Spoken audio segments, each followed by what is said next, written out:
Melissa Drexler was born on July 10, 1978, in Lacey, USA. She was the only child in her family. Eventually, her parents moved her to a small suburb in New Jersey with a population of about 5,000 people. The Drexler family was well known in the community due to their success and wealth. Melissa's mother worked as an administrator at a local bank, while her father managed a large logistics company. The family was respected and lived comfortably, having even purchased a large house upon their arrival. Although they were well off, their family was modest and adhered to conservative values, instilling Christian beliefs in Melissa from a young age. Melissa was a quiet girl, calm and somewhat reserved. In elementary school, she struggled to make new friends but remained unaffected by it. Instead, she chose to befriend a few people with whom she felt more comfortable. Things began to change a bit in 4th grade when she met Rebecca Johnolly. This friendship allowed her to showcase more of her dynamic side. Inspired by her friends, she started attending dance classes and excelled in contemporary jazz. However, she still maintained her modest and reserved demeanor. By the beginning of high school, she kept a small group of friends and generally did not socialize with strangers or make new friends. She was viewed as an ordinary girl, not particularly popular, but calm, sweet, and unobtrusive. Melissa has the appearance and personality of an excellent student, but in reality, she is only average in academics. According to Rebecca, Melissa's strength lies in her dedication to her friends. Although she has difficulty making new friends, she maintains close relationships with her old friends, always supporting and caring for them. Although she was not very sociable, she excelled at listening and providing comfort. Emotionally, she is quite reserved. She doesn't laugh excessively, but she is also not easily hurt by unintentional jokes. It seemed she was the type of person who would not react with anger or cause trouble. In fact, even the more boisterous girls became calmer and more reserved after getting to know her. In the mid-90s, Melissa, like many teenagers at the time, did not have access to the internet, social media, or modern entertainment options. Video games were not as popular as they are today, so she often spent her free time with her friends at the nearby shopping mall. The shopping center featured arcade games and trendy clothing stores, which especially attracted girls. Melissa had a particular fondness for these stores because she dreamed of working in fashion and design. Her group of friends would spend the whole day at the mall, occasionally taking breaks to eat at the food court. All the teenagers in town would gather there to relax. Unexpectedly, it was here that Melissa had a fateful encounter that would change her life forever. Melissa was naturally reserved and did not enjoy openly discussing herself or others. This trait stood out, especially when she met John Lewis, an older boy, at the age of 16. She may have felt uncomfortable, as their relationship could draw judgment from others. Their initial meeting took place at the shopping center, and only her best friend, Rebecca, was aware of it. Rebecca described this encounter as fateful, as it would greatly impact not only Melissa and her friends but also the entire town. Their relationship was not marked by intense emotions or overwhelming attraction, it was a typical teenage romance. They were similar in many ways, remaining calm and reserved with each other. Over a few weeks of friendly meetings, it became clear that John was interested in Melissa. When they first started dating, their relationship felt very special. However, they often encountered misunderstandings, which their friends attributed to their age difference. Even small arguments could lead to brief separations, but whenever they had time apart, they eventually reconciled. Their relationship resembled that of an immature couple, and those around them believed that their feelings would not last after they graduated from high school. Over time, most of Melissa's classmates learned about her relationship with her older boyfriend, John. However, she chose not to tell her parents, fearing that their conservative religious beliefs would lead them to oppose the relationship. She was also concerned that John's age might create complications. Fortunately, it was easy to keep her relationship a secret since her parents worked a lot and were rarely home. When they were around, she would tell them she was going to the library or hanging out with friends at the mall, and they accepted this without question. During this period, Melissa and John spent most of their time together at his house. She would return home around 7 p.m., just before curfew, so her parents never suspected anything was wrong. To avoid raising suspicion, she sometimes returned home even earlier than they did. This plan worked perfectly. Her parents remained unaware of her relationship, despite the fact that she spent nearly all her free time with John.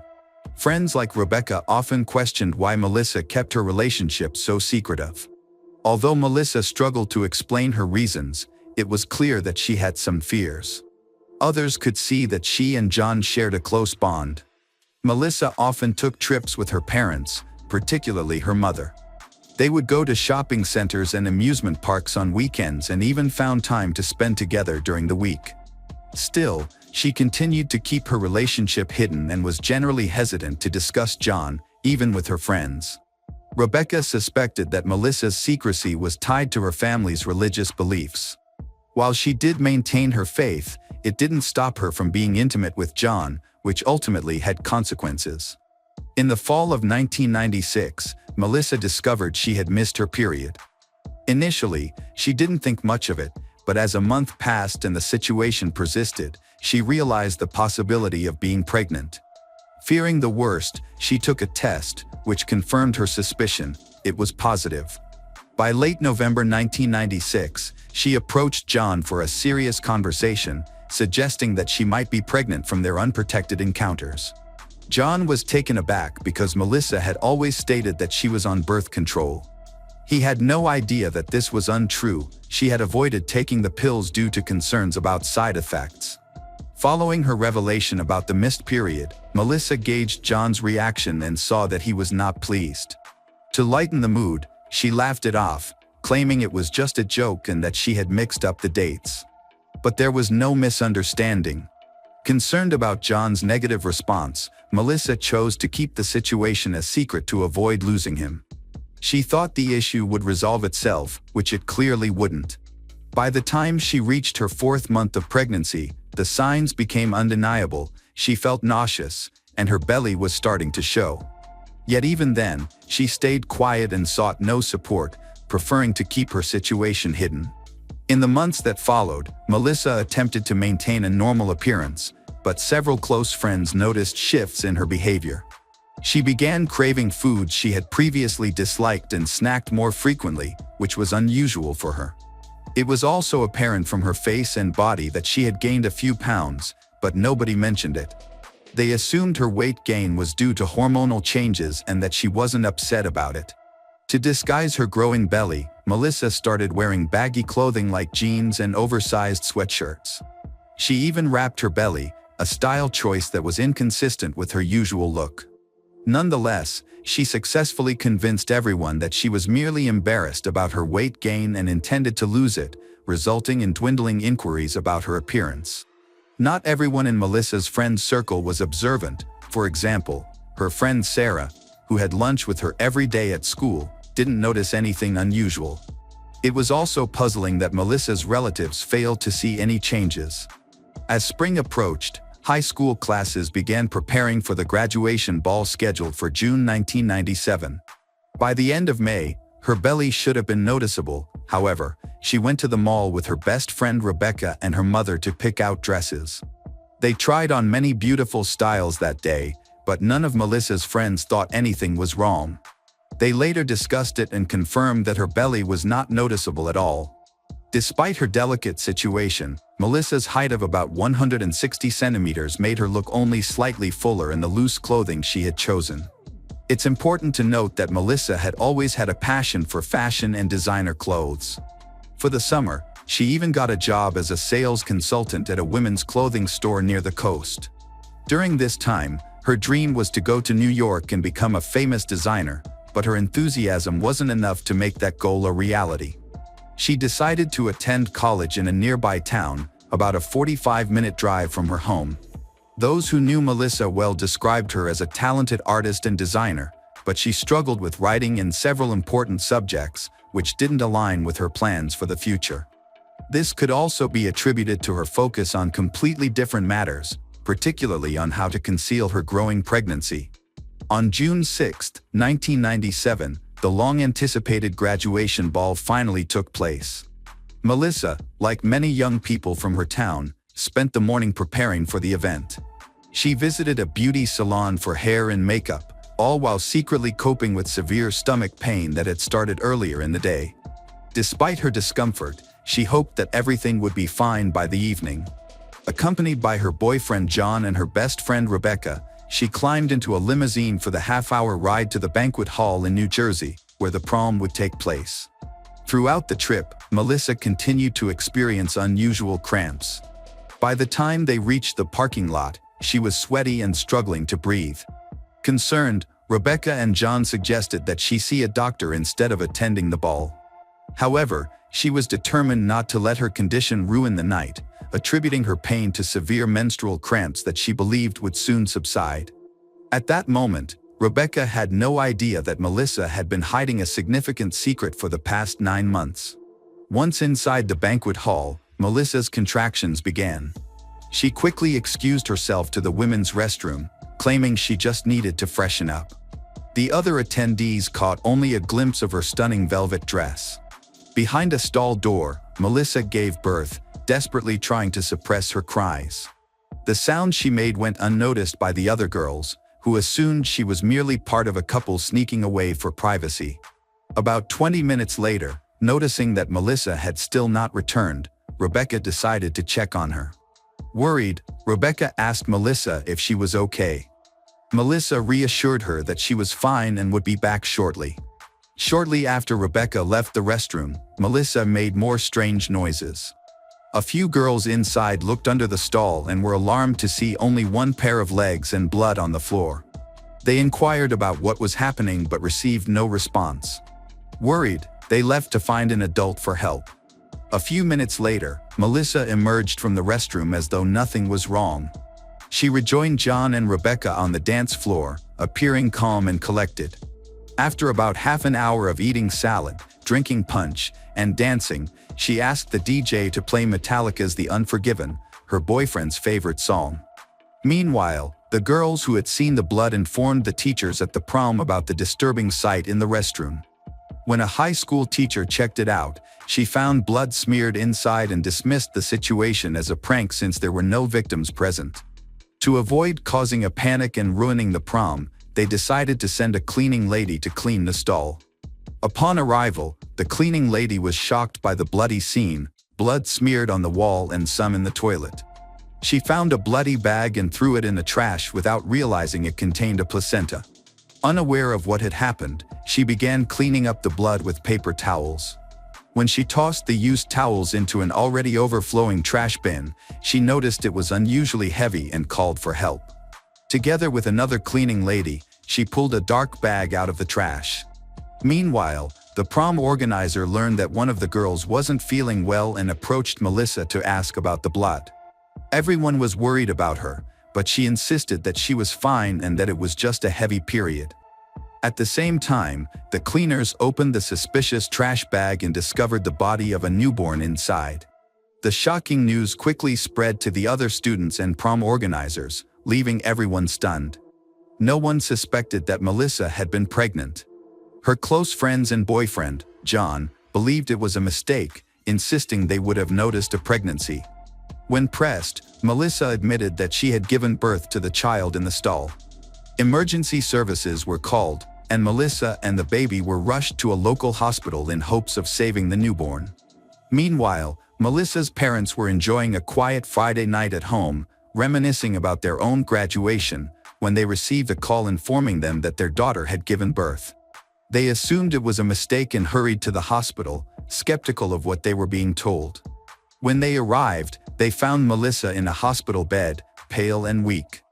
Meanwhile, doctors in the emergency room were trying to save the boy she had given birth to, but unfortunately, after 2 hours of effort, they were unable to save him, and the child died. The police interviewed the young mother, Melissa, who claimed that her baby was born blue and not breathing. However, an autopsy revealed that the baby had air in his lungs, indicating that he had been breathing. A forensic expert confirmed that the baby was not stillborn, as Melissa had stated. Even more disturbingly, the baby showed signs of having a respiratory tract injury consistent with manual strangulation, along with matching marks on his neck. This evidence shifted Melissa's image from that of an innocent victim to that of a cold-blooded killer. The shocking details of the case received widespread media coverage across America, leading to cruel harassment of Melissa's family. She faced open hostility, with people defacing her school locker with messages like "killer." Questions arose not only for Melissa's family but also for her teachers. It was surprising that no one had noticed her pregnancy throughout the 9 months. Many people began to scrutinize her family. Some accused her father of neglect and mistreatment, but there was no evidence to support those claims. Both of her parents were decent and respected individuals who always treated their daughter with care. They were busy with work and were unaware of whether she had a boyfriend. They likely overlooked changes in her appearance and were completely unaware of her pregnancy. The parents were left wondering why she had lied to them and why she had not disclosed her pregnancy during that entire time. Melissa was afraid that her parents would not accept her pregnancy due to their religious views and conservative beliefs. As a result, her parents became viewed as villains, much like Melissa, who was seen as responsible for the baby's death. Not everyone believed the family's account, especially since the media painted them as monsters. On June 24, just weeks after the tragedy, Melissa was arrested for killing the baby. She was later released on $50,000 bail and will remain at home awaiting a hearing in the case. The public demanded punishment for such a brutal act, with many calling for the death penalty. During this time, the family feared for their safety as they received daily calls filled with insults and even death threats. Most of Melissa's close friends distanced themselves from her, including Rebecca, who stopped communicating with her for a long time. Only John stood by her side, expressing that he did not blame her for the baby's death and believed she was a victim of circumstance. He even discussed the possibility of marriage if Melissa was acquitted, assuring her of his love regardless of the situation. The hearing that took place in the summer of 1998 caused significant controversy in public opinion. Some viewed Melissa as a ruthless child killer, while others saw her as a pitiful young girl who had made a terrible mistake out of fear of her parents' reaction. During this period, she underwent several psychiatric evaluations, which revealed that she was suffering from a dissociative disorder. This condition often occurs in teenagers with unwanted pregnancies, leading them to deny their pregnancy out of fear, often perceiving the child as something alien. One symptom of this disorder is the belief that the child was stillborn, even though this was not the case. However, Melissa could not fully justify her actions based on dissociative identity disorder alone. She took extreme measures to conceal her pregnancy, including binding her stomach tightly in the later stages and convincing herself that the situation would resolve itself soon. Melissa's lawyer argued that she should not have been imprisoned because her mental state required specialized treatment from the beginning, aiming to attribute her actions to insanity. A forensic expert testified that the baby was strangled after birth and that Melissa had caused damage to the baby's airways. Although the baby struggled to breathe, he eventually died, despite the doctor's efforts to save him. The prosecution argued that after Melissa gave birth to a healthy baby, he might have made sounds in the restroom, which frightened her with the possibility of being discovered by other girls. In a moment of panic and sorrow, she strangled him to hide the pregnancy and the birth. She then used a metal napkin holder to cut the umbilical cord, packed the baby into a bag, and callously discarded him in a trash can.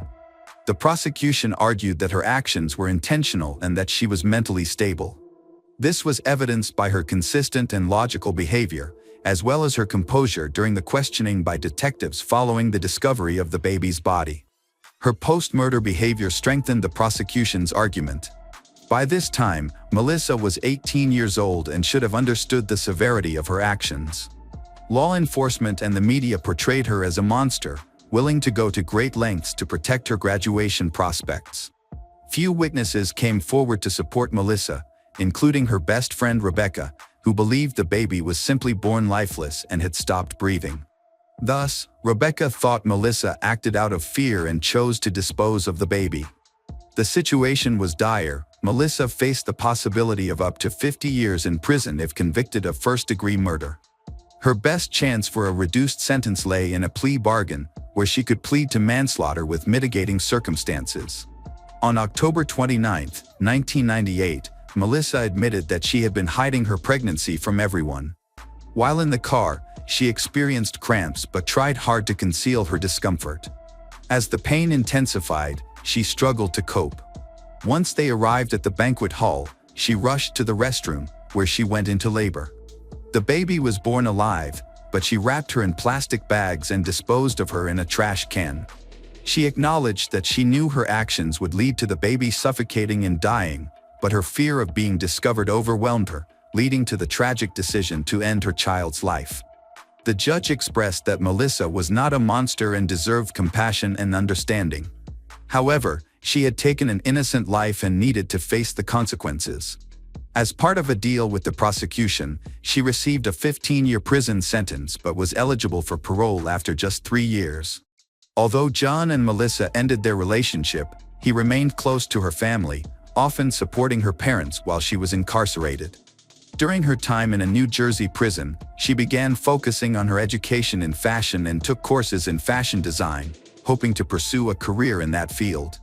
Many were perplexed by Melissa's demeanor in court. She displayed no remorse for the death of her child, seeming to care more about how her parents were affected. Her family held a small memorial service for the baby, who was named Christopher. 3 years later, on October 26, 2001, Melissa was released from prison, which she viewed as a significant achievement. Just 3 days after her release, a new law took effect requiring violent offenders to serve at least 85% of their sentences before becoming eligible for parole. Had this law been applied to her, she would have faced an additional 9 years in prison. However, challenges persisted as the community held on to their resentment, and residents scrutinized her every move with disdain, particularly noting her lack of emotion regarding the death of her newborn. Despite public backlash, Melissa chose to ignore the negativity and attempted to create a new life for herself. Supporters argued that she might have a dissociative disorder, which contributed to her behavior and warranted a second chance. Nevertheless, many felt that her punishment was too lenient for the crime she committed. Unfazed by the criticism, she pursued happiness, entered a new relationship, and gave birth to 2 children. Little is known about her current life, as she maintains a low profile and does not engage with the media. Melissa Drexler's case has become a cautionary tale for young mothers in America. Local residents and educators frequently reference her story to illustrate the dangers of ignoring personal fears and the need for open communication. Her popularity in the community has diminished, as many people who knew her and her family before the incident have distanced themselves from them, leading to strained relationships.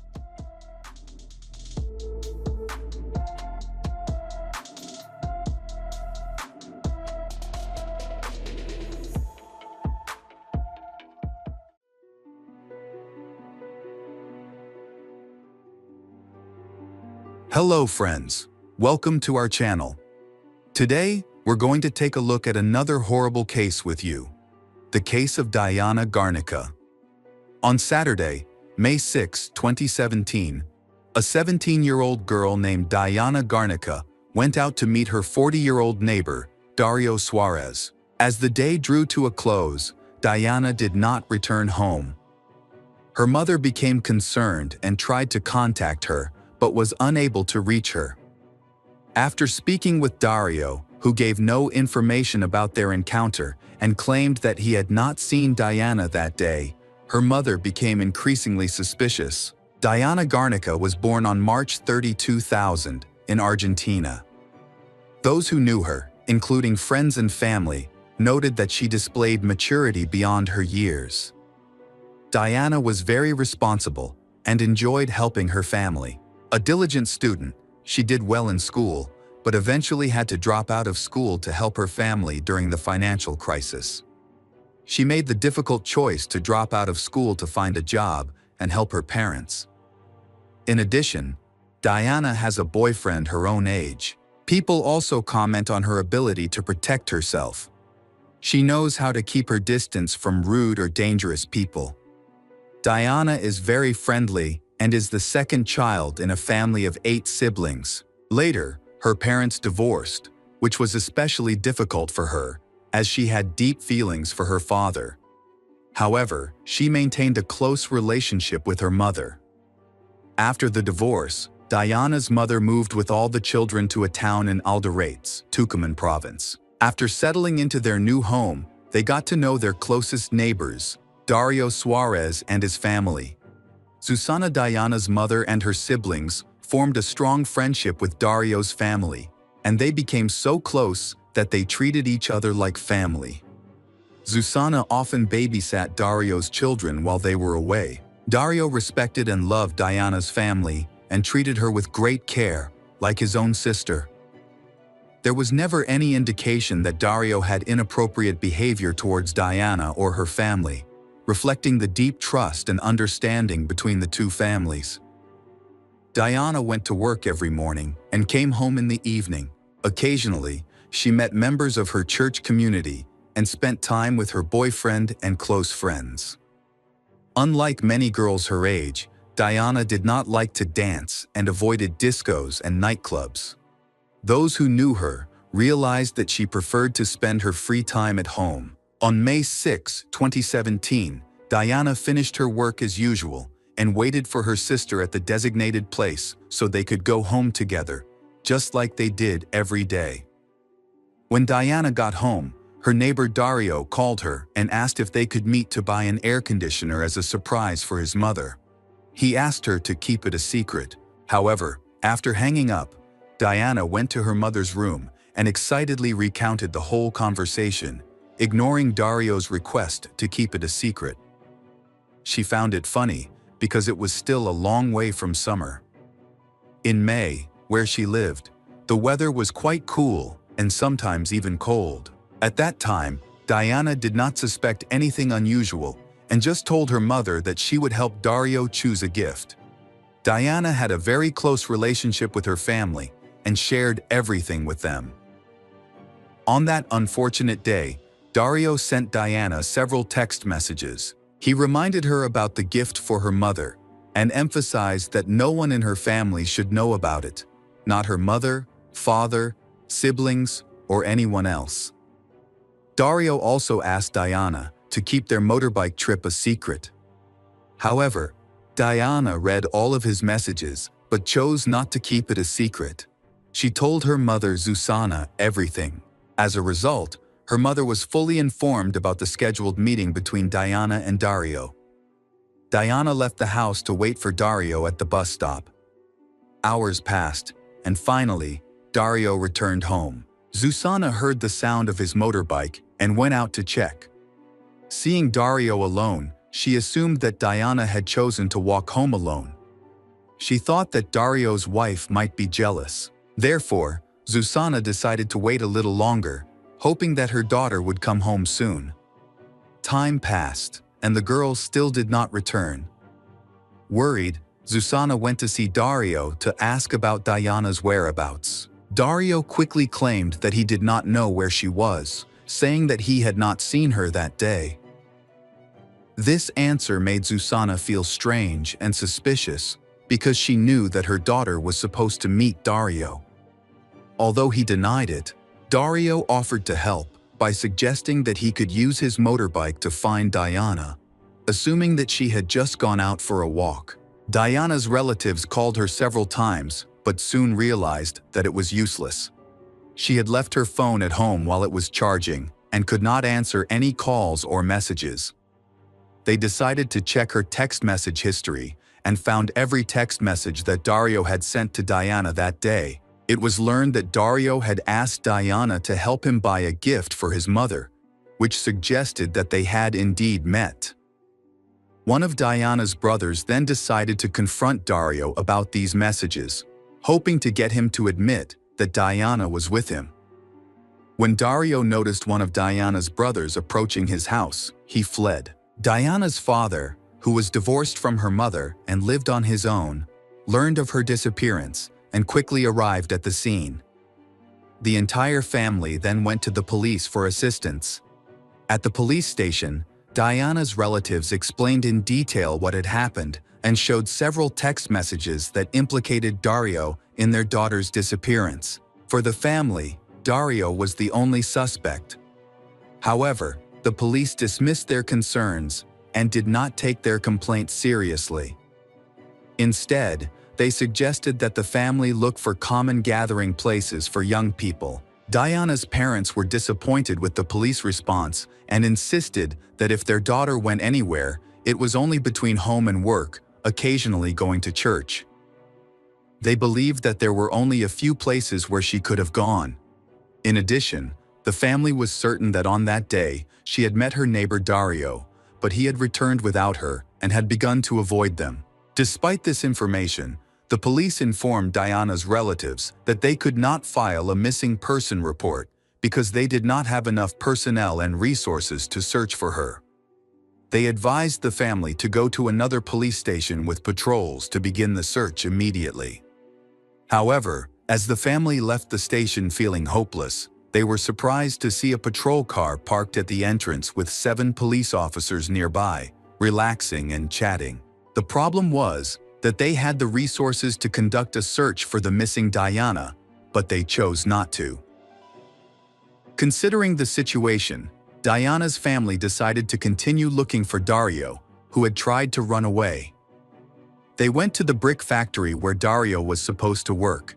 When Diana's father got out of the car, he noticed that Dario's entire family had gathered near the factory building for some unknown reason.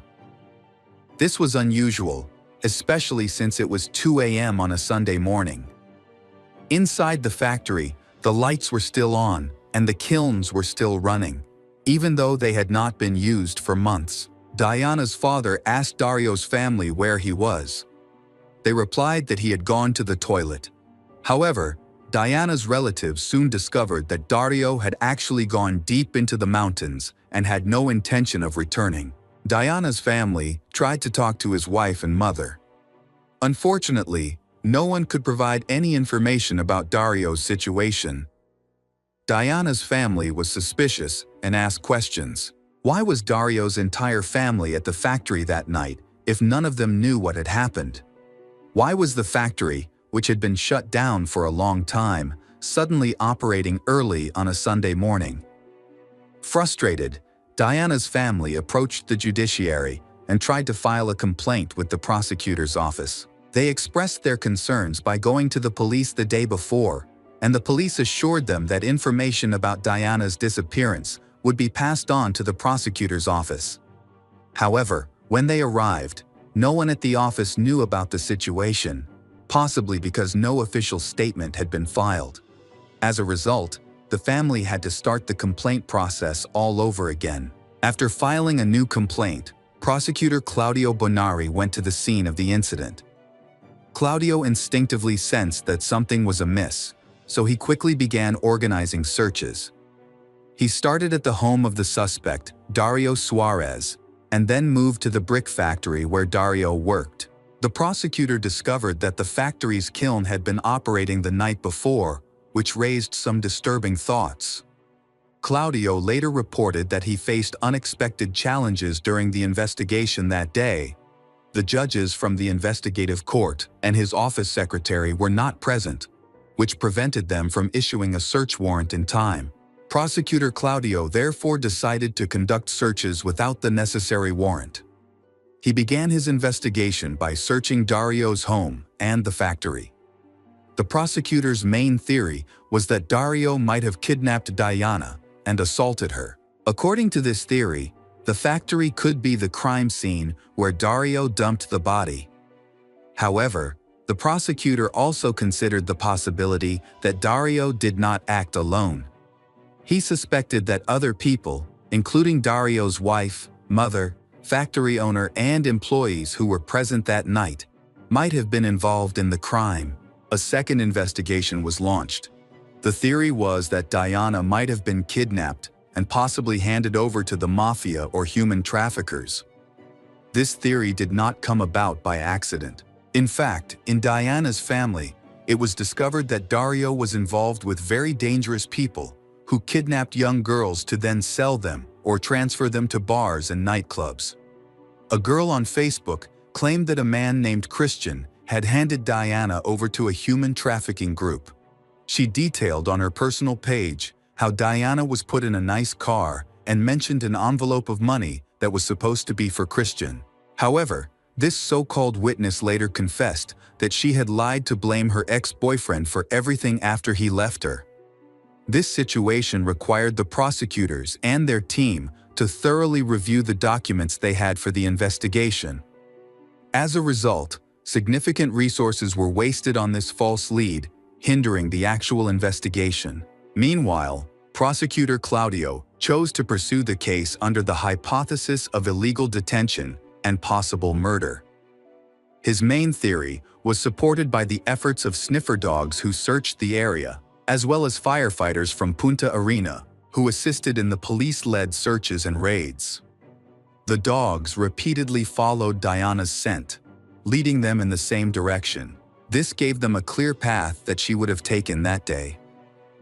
The path started from Diana's house, then to Dario's house, and continued from there to the brick factory. The police therefore focused their search on both Dario's house and the factory. At the factory, the dogs discovered a pendant with the letter D and a belt with traces of blood. During a search of the homes of Dario and his relatives, police confiscated their cell phones and examined their text message histories. A manuscript discovered at Dario's home confirmed that his relatives were involved in covering up the crime. Regarding the brick factory, the prosecutor conducted 3 searches there, believing that the final crucial evidence would be discovered to clarify what happened on May 6. Claudio was convinced that all the answers would be found at the site. Therefore, on May 13, the police, together with forensic experts, returned to the factory for the 3rd time in a week to re-examine the furnace that had attracted the dogs' attention. In the furnace, they found the remains of teeth and a piece of surgical steel. A month later, on June 18, Prosecutor Claudio informed the parties concerned of some disturbing news. The evidence found at the brick factory had mysteriously disappeared.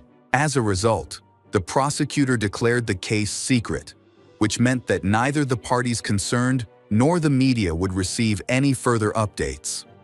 An internal investigation was launched involving 10 police officers. 7 were released while 3 faced charges. The case has been investigated in secret since then. There was speculation that the envelopes containing the evidence may have been damaged, leading to the loss of evidence. However, Prosecutor Claudio and Diana's family were not convinced by this explanation. They believed that those involved in their daughter's disappearance were powerful and dangerous people who could manipulate the situation to hide any information. Dario later turned himself in to the police. What was most surprising was that Dario arrived with a highly paid and clearly financially beyond his means private attorney. This was no ordinary attorney. He was a top specialist, often hired by the wealthy and influential. He was not a public defender, but someone with a proven track record of successfully defending clients involved in questionable activities. Dario arrived with this attorney, much to Diana's family's surprise. Everyone knew that Dario could not afford such legal representation. In fact, Diana's parents had struggled to raise enough money to hire an attorney to help investigate their daughter's case. Dario's ability to hire such an expensive attorney raised suspicions about his involvement in a serious situation and showed that he had connections with powerful people. Dario's lawyer ordered him to exercise his right to silence and confirm only what had already been proven by the accusing party. In particular, the text messages that he exchanged with Diana on the day of her disappearance. The lawyer also instructed that the initial evidence gathered by Prosecutor Claudio be dismissed, as the searches had been conducted without proper authorization. Of the 12 people initially suspected and detained in connection with the case, all were eventually released, leaving only Dario in custody. As there was no further evidence linking him to the crime beyond what had already been gathered, the police were unable to make any progress in solving the case or bring further charges. As a result, the investigation stalled and Dario was eventually released on bail. In January 2018, after a series of disturbing events, Diana's sister was attacked by a woman. Diana's sister reported the incident to the police, who refused to accept her complaint. Like the initial complaint against Diana, this one failed to attract the attention of the police. Soon after, more puzzling events took place.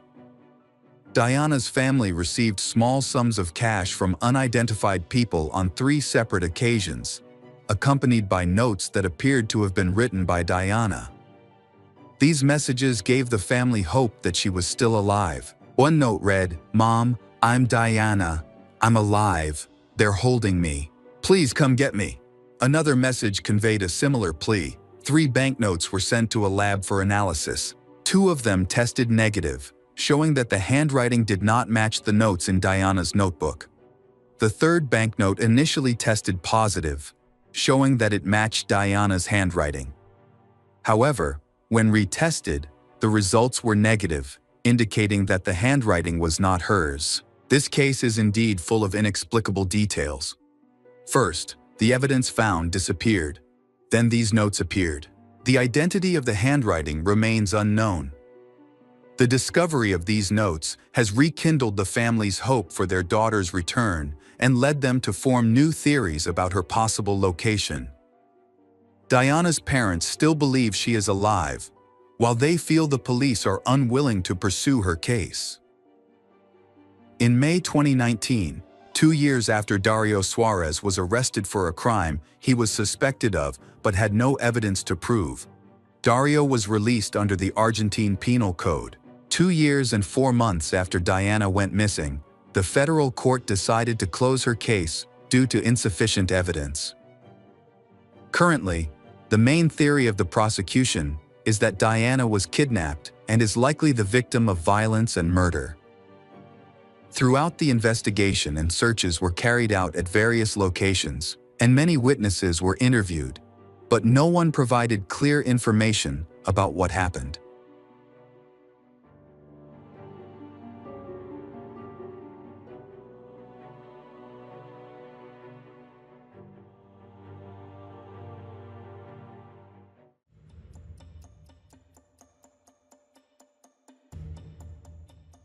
Hello, crime enthusiasts! Are you ready for another chilling investigation? The case of Benno Neumayer. In today's story, we focus on the Neumayer family, who live in Balna, a city in northern Italy. The family consists of parents Peter Neumayer and Laura Perselli. Their son Benno is 30 years old, and their daughter Maid is 27 years old. Benno is a doctor who has completed his university education and is dedicated to fitness. His father, Peter, is 63 years old, and his mother, Laura, is 68 years old, both retired from teaching at school. Despite their age, they are still active in social and cultural activities. The family is respected in the community. On January 4, 2021, Laura and Peter suddenly disappeared. They were last seen that morning when they went to the supermarket. Laura was planning to visit her mother, who had just returned home from the hospital. Laura rode her bike to her mother's house. A few hours later, Laura's sister sent her a short video of their sick mother, but Laura never opened the message. At the same time, Laura's daughter Maid was on vacation with a friend outside the city and sent her mother a photo but received no response. Benno called his mother at 8:30 that evening, but she did not answer. 3 minutes later, he sent a voice message to his girlfriend, Martina, expressing his concern that he had not been able to reach his parents. He told her that he would be at her house in about an hour or two for dinner as planned, and that he would be late. Benno asked her to call him back later on a regular phone line instead of WhatsApp because he did not have an internet connection. Martina called him back shortly afterwards, and they arranged to meet at 10:12 p.m. When Benno arrived at her house in his father's car, he said he had forgotten to shower. He went to wash his face and asked Martina if she could do his laundry. She didn't ask any questions and agreed to help. Benno gave Martina a bag full of dirty clothes. She didn't check the contents and threw them in the washing machine. The couple then had a great evening at the bar and a passionate night at her house. Benno didn't leave his girlfriend's house until 5:30 a.m. When he was with her at around 11 p.m., he sent his mother a short text message wishing her a good night. He noticed that she hadn't read it, but he was too busy that evening to think about it. Early in the morning of January 5, Laura's sister came to her house. She knocked on the door and rang the bell, but there was no response. It was clear that no one was home. Laura's sister was worried and called Benno to ask about Laura and Peter. However, Benno said he was not home and did not know where they were. Laura's sister was busy taking care of her sick mother and could not leave her alone, so she asked Benno to try to find them. Benno promised to help and suggested that their parents might have gone to the mountains, as they often did. He advised them to wait a few days. Meanwhile, Laura's daughter, Maid, was at the resort with her friend and boyfriend. She noticed that her messages had been ignored, which made her suspicious. She called her dad and was surprised when he didn't answer. His social media pages also showed unread messages, and she couldn't reach her parents, which made her even more worried. So Maid called her brother Benno, who said he was walking his dog in the mountains a few kilometers away from their parents' house, and he couldn't check on them. He seemed worried throughout the call, and his story sounded strange. The dog was very old and sick, barely moving even in their yard, so it was hard to believe he could hike several kilometers into the mountains with the dog. Unable to get more information from Benno, Maid decided to ask a neighbor who lived next door to her parents for help around 1:30 p.m. The neighbor was home, so she agreed to check on her parents. The neighbor knocked on the door, and Benno opened it. At that time, the neighbor was still on the phone with Maid. She immediately recognized her brother's voice and was surprised that he had just refused her request to check on her parents. Benno explained that he had rushed back to his parents' house after walking the dog and was now home. Benno said that their parents were not home and insisted that he did not know where they had gone. Maid called all the hospitals in the city because she had a strong feeling that something was wrong with her parents. Eventually, Maid stopped her outing and returned home. She asked Benno if he knew what had happened to their parents, but he said he did not know. He explained that he had spent the previous day with his girlfriend and had only returned home in the morning when their parents were no longer there. Feeling desperate, Maid decided to contact the police to report her parents missing. At this point, Benno began to discourage her from calling the police. He seemed to be stalling for time, but he suggested another approach that he thought would be more effective. So he contacted a friend who was a police officer for advice on how to handle the situation. Benno's friend suggested contacting a search and rescue service that specialized in mountain rescue, but that didn't help either. In the end, Maid decided to go to the police himself, regardless of whether Benno supported her decision or not. He eventually agreed, and they went to the police station together. The young man told them about his parents' disappearance and suggested that they might have gone into the mountains. He mentioned that an avalanche had occurred in the area they frequented about a day after they left. He believed that his mother and father might have been buried under the snow.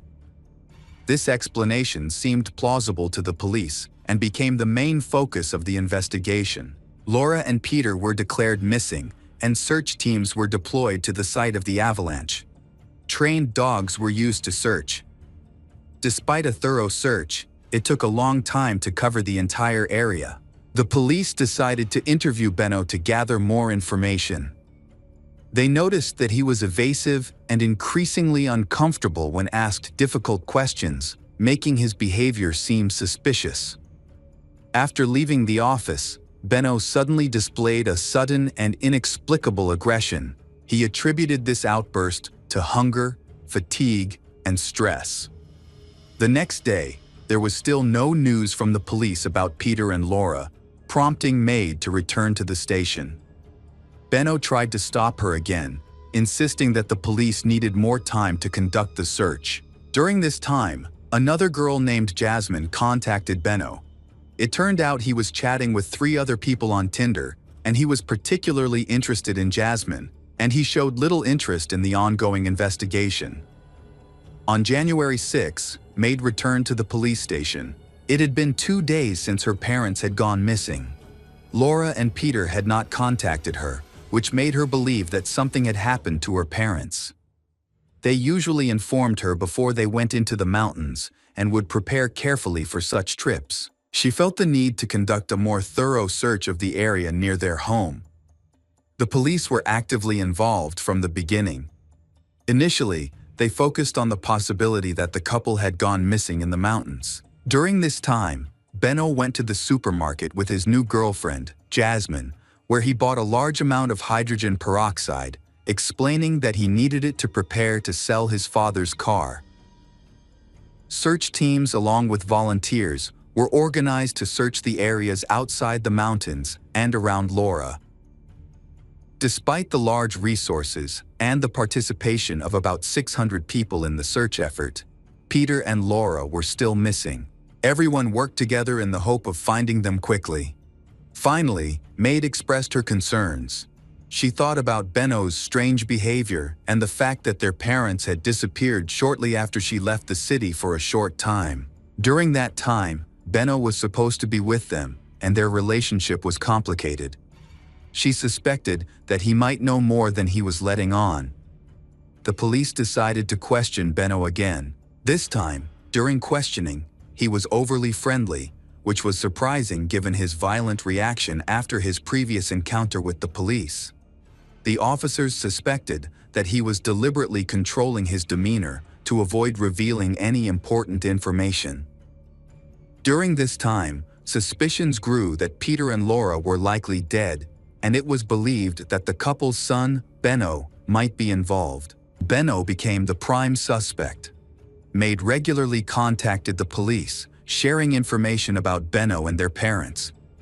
Benno's behavior was often so rude and aggressive that Laura was afraid to be home alone with him.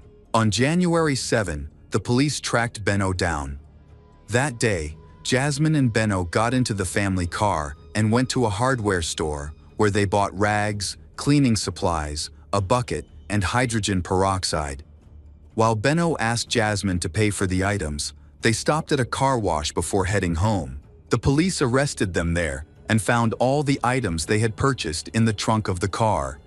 The car was impounded for further investigation. The police also attempted to confiscate Benno's jacket, but he refused to hand it over. Benno was questioned again that day. Ultimately, he did not provide any useful information, and since there was no evidence against him, he was released. Although the police confiscated the cleaning kit, Benno and Jasmine decided to clean the house. Benno asked her to wear the jacket the police had asked to confiscate. She did not suspect anything and agreed. After a short while, he took the jacket off Jasmine and put it away. Later that day, the police arrested Jasmine, thinking she might be involved in the case. They questioned her for hours about Peter and Laura's disappearance, but could not find any evidence to link her to the crime. Jasmine is later confronted by the Carabinieri police several times during interrogation, including when Benno's jacket is confiscated. Her hair and skin particles are found on the jacket, forcing her to prove her innocence. She explains that she helped Benno clean the house and wore the jacket, but she was unaware of the implications and risk of harm to herself. On January 17, Maid returns to her parents' house and finds Benno there. She decides to voice her suspicions, which leads to an altercation between them. Maid suggests that Benno may be involved in Peter and Laura's disappearance. He becomes hysterical, shaking as he tries to convince her that she is mistaken. He eventually swears that he had nothing to do with it. Despite his assurances, she remains suspicious of Benno, knowing he is a good liar. Benno tries to justify his actions. However, Maid knew about his troubled relationship with their parents and his aggressive nature. He was the only one capable of causing harm to their loved ones. On January 18, Benno was the prime suspect in the case. The police suspected that he had killed his parents and then hidden their bodies. But the police lacked solid evidence. They only found a small blood stain on the car, not enough to confirm the death of his parents. However, the investigation continued. Important information came to light when Benno's phone was confiscated and examined. Geolocation data from the phone was examined on the evening when Peter and Laura went missing. The data showed that Benno had left the city and stopped near the bridge on the Adige River, where he stayed for a considerable amount of time. The police believed that he may have dumped their bodies there. This location became the focus of the search for evidence. On February 6, 2021, a search operation was launched in the Adige River. Police quickly located Laura's body. However, her husband, Peter, had been missing for more than 3 months. He was finally found on April 27, after Laura's body was discovered on the riverbank. A brown stain that looked like blood was found on the bridge over the river. Forensic experts analyzed the sample and confirmed that it was Peter's blood. Surveillance camera footage captured Benno's car on the evening of the incident as he returned from the bridge to his ex-girlfriend Martina's house, confirming that he was at the scene where the bodies were found.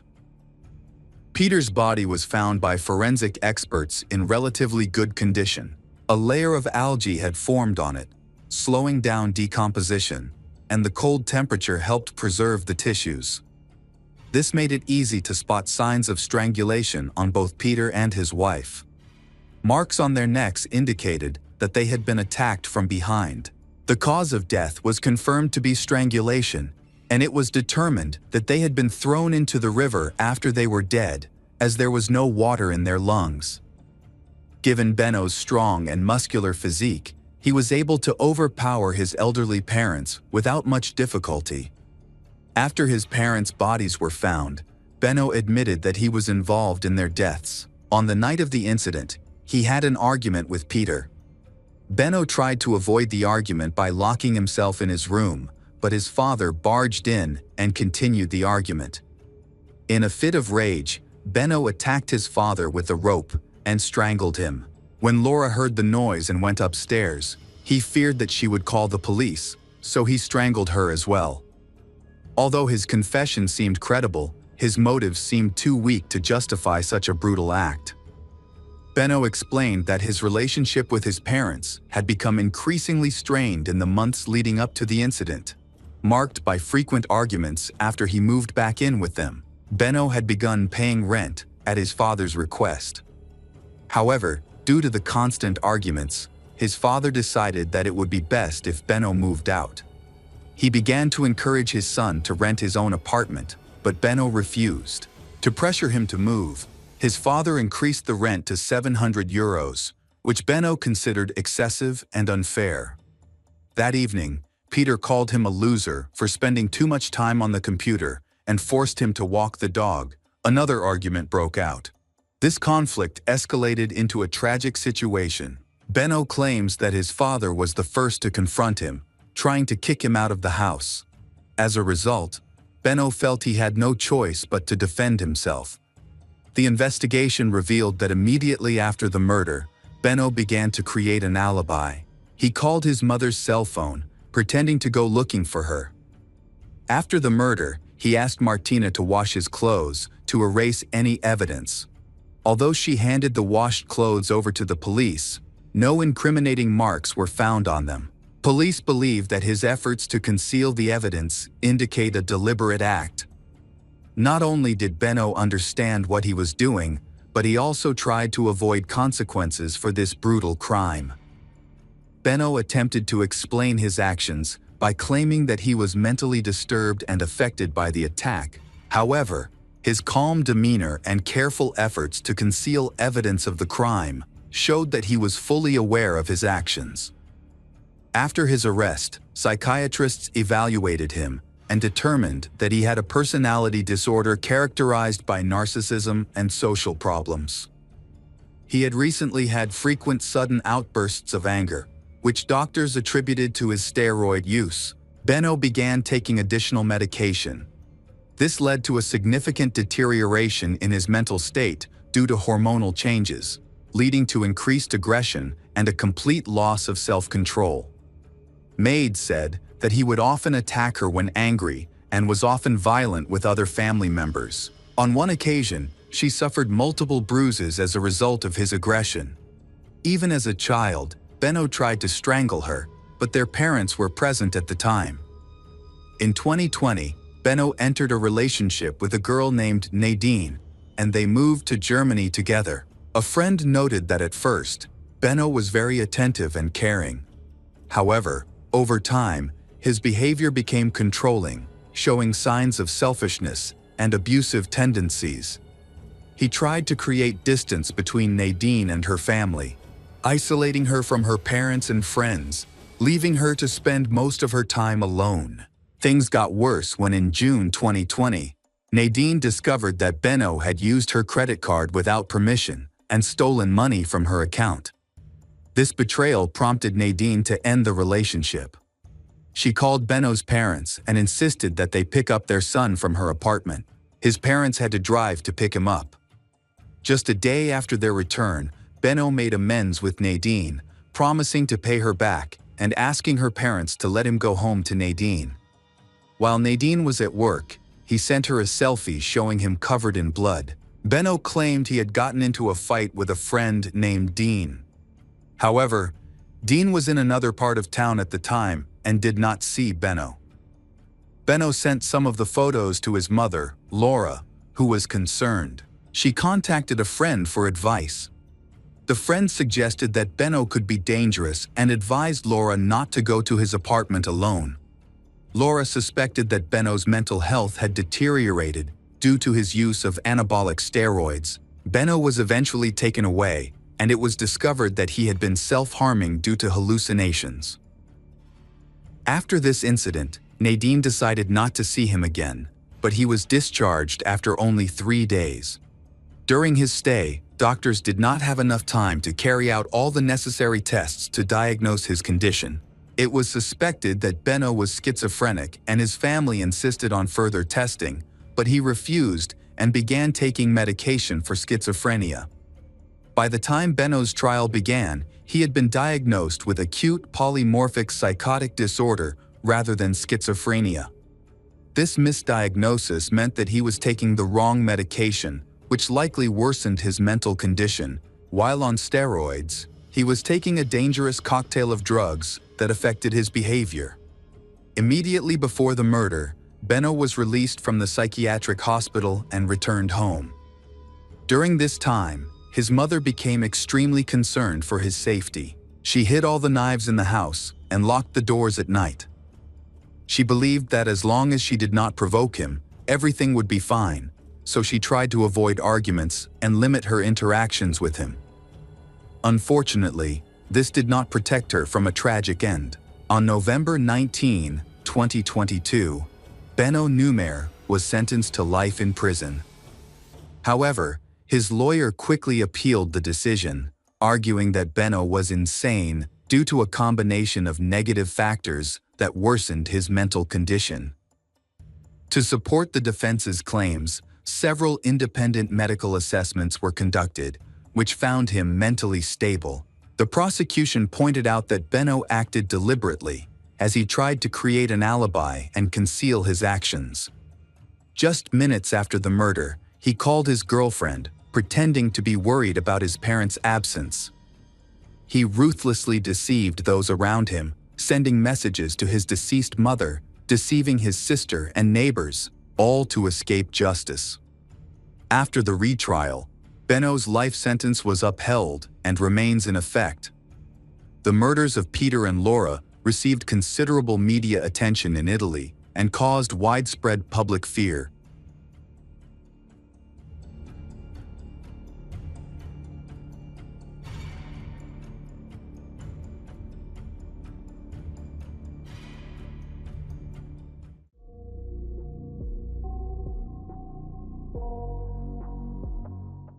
Welcome back to our channel.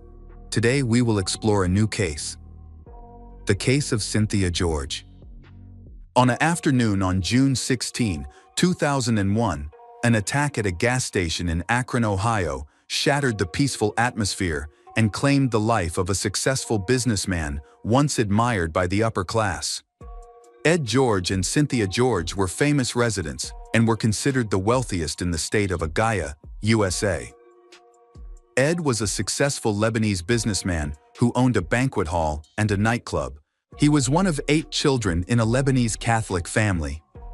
After completing his education at the University of Michigan, he joined the family business founded by his father, Edwin George, in 1948. Although the original building was destroyed by fire, Ed rebuilt it and expanded the venue to include an entertainment center for events. During its peak, the establishment hosted renowned musical acts.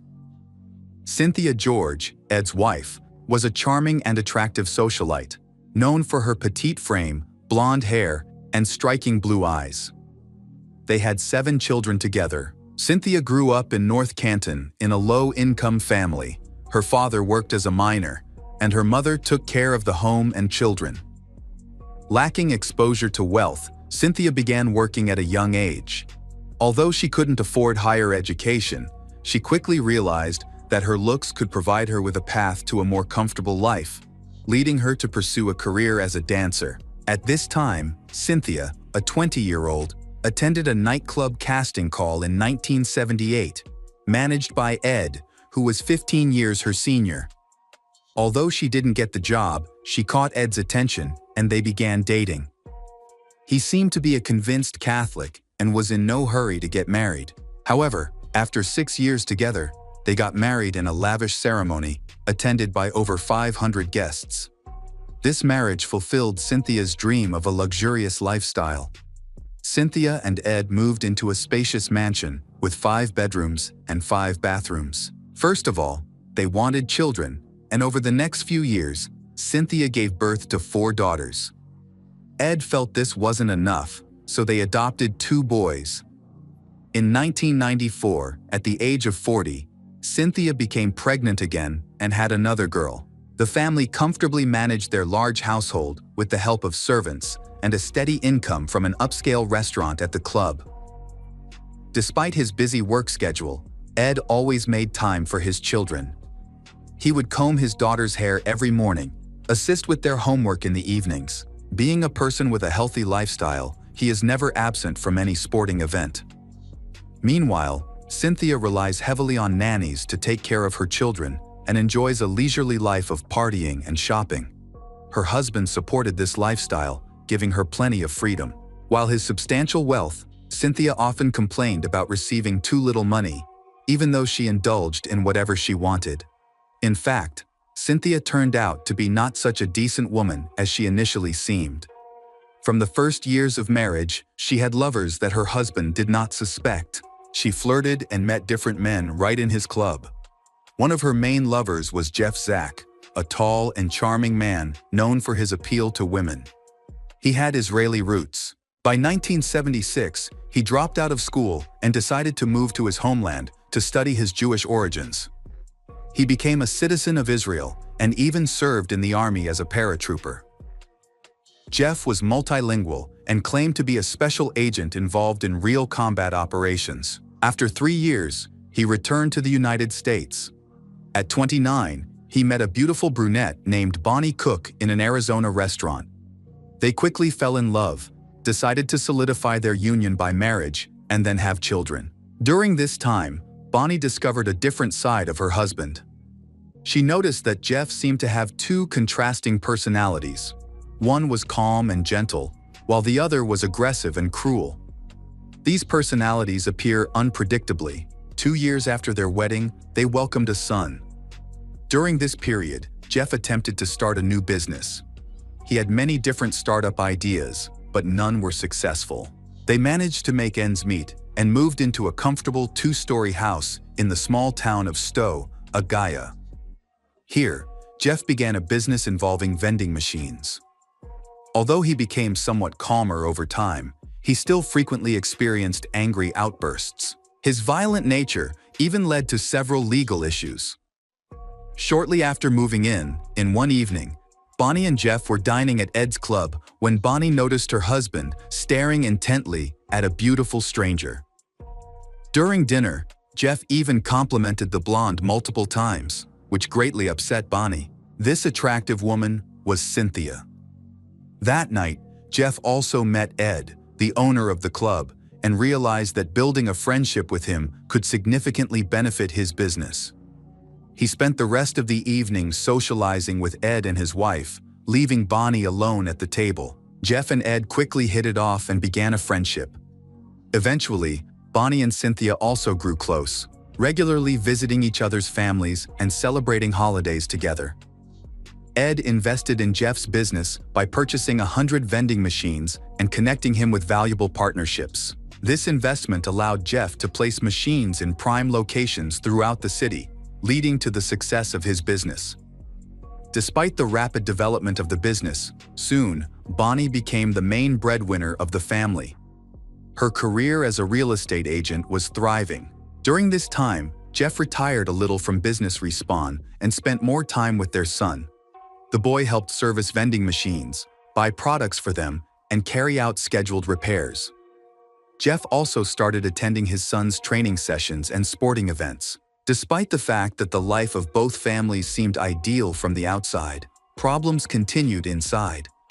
Cynthia, who was 40 years old at the time, struggled with depression. Her friends encouraged her to participate in a local beauty contest in Agaya in 2000, specifically for married women over 21. Although Cynthia met the age requirement, she would be competing against younger women, many nearly half her age. Despite this challenge, she was determined and motivated. Winning the contest could allow her to represent her state at the national level and potentially advance to international competitions. The prizes included gold jewelry and complimentary beauty salon appointments. Cynthia was motivated by a desire to win and prove that she was the most beautiful in the city and the state. Her main goal was to gain influence. To prepare for the beauty contest, she tightened her diet and increased her training. Ultimately, Cynthia placed third in the competition. Despite her disappointment, she held her head high and smiled when the winner was announced. Competing at 40 years old as a mother of 7 against 20-year-olds was a significant achievement in itself. Even though she didn't win first place, her popularity grew. On June 16, 2001, multiple calls came into the police station near a gas station reporting an attack on the driver of an Ford SUV vehicle. 2 witnesses heard an explosion and saw a man, injured in the head, still alive, but struggling to breathe. Fortunately, a nearby nurse intervened, with help from another bystander, to pull the victim out of the car and provide first aid. They called emergency services and managed to keep the driver alive until paramedics arrived. The man was rushed to a medical center, where doctors did everything they could to save him. However, he tragically died just minutes after arrival. Law enforcement quickly secured the area and the vehicle. The driver's side window was shattered. The bullet entered through the cheek and exited the other side of the skull, breaking the passenger window. The deformed bullet was later discovered on the street near the car, while the cartridge case was found approximately 100 meters away from the parking lot. Witnesses, including a gas station employee, Carolyn Hyson, saw the victim arrive just before the attack. Shortly after, a motorcyclist pulled up, calmly approached the driver's side window, and attacked with weapons. Carolyn had a clear view of the criminal as he looked directly at her before he got on his motorcycle and rode away. He was a stocky man with dark hair, dressed entirely in black, resembling Ghost Rider, which seemed unusual for a summer day. However, he was wearing a helmet, so she couldn't see his face. Meanwhile, she was able to provide a detailed description of the motorcycle. It was a Street Fighter model, black and gray with neon green lights. She recalled that this distinctive man had been seen riding back and forth on the street multiple times, as if he was deliberately waiting for his target. After Carolyn reported the case at work, 2 managers ran out to the car. They were the ones who provided first aid and called an ambulance. The police quickly accessed the gas station's surveillance footage, but unfortunately, the quality was too poor to identify the attacker. They could see the motorcycle, but not its license plate. Detectives began investigating the identity of the murdered man to compile a list of potential suspects. To their surprise, they discovered that many people had negative opinions about him. Jeff was known to be difficult, hot-tempered, and often argued with neighbors over trivial matters. The investigation found that Jeff had several problematic business relationships and was involved with married women. He also had a criminal record. In 1981, he was convicted for running an illegal escort agency in Arizona. At the store where he frequently purchased supplies for his machines, people spoke poorly of him. He was notorious for flirting with attractive female employees, many of whom were schoolgirls working part-time.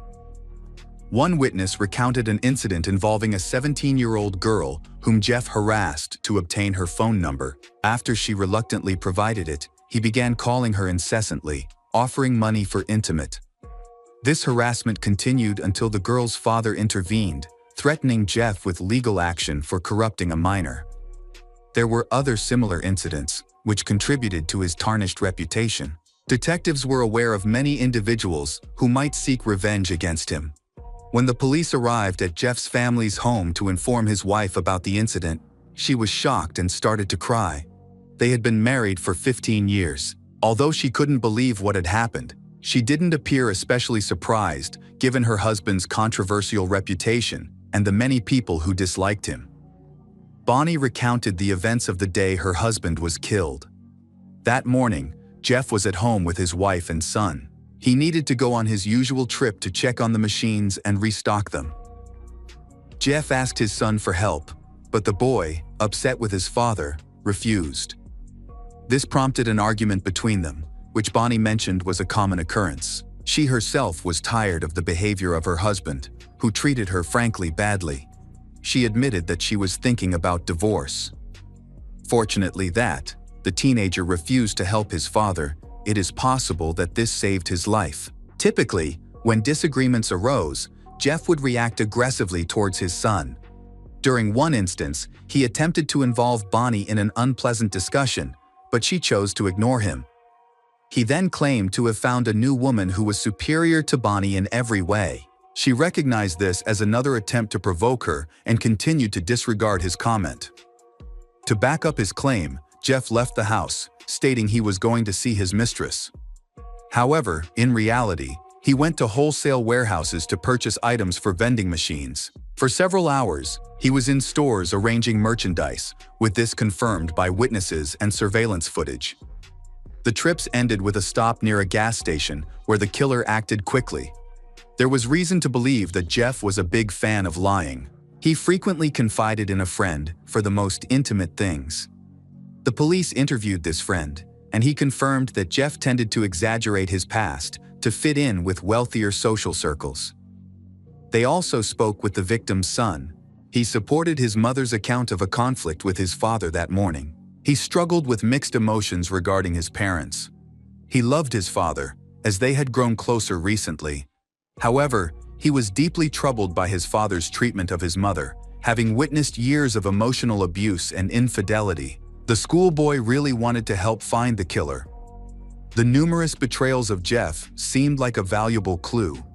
In addition, shortly before the massacre, Jeff deceived the contractors who were doing construction work.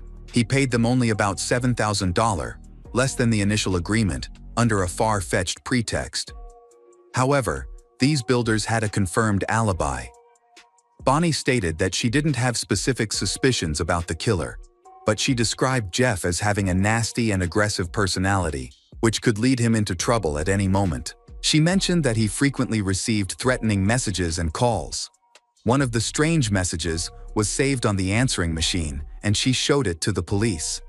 It was received on Wednesday, June 13, at 2:55 p.m. from a man. According to Bonnie, when Jeff listened to the message, he became visibly agitated.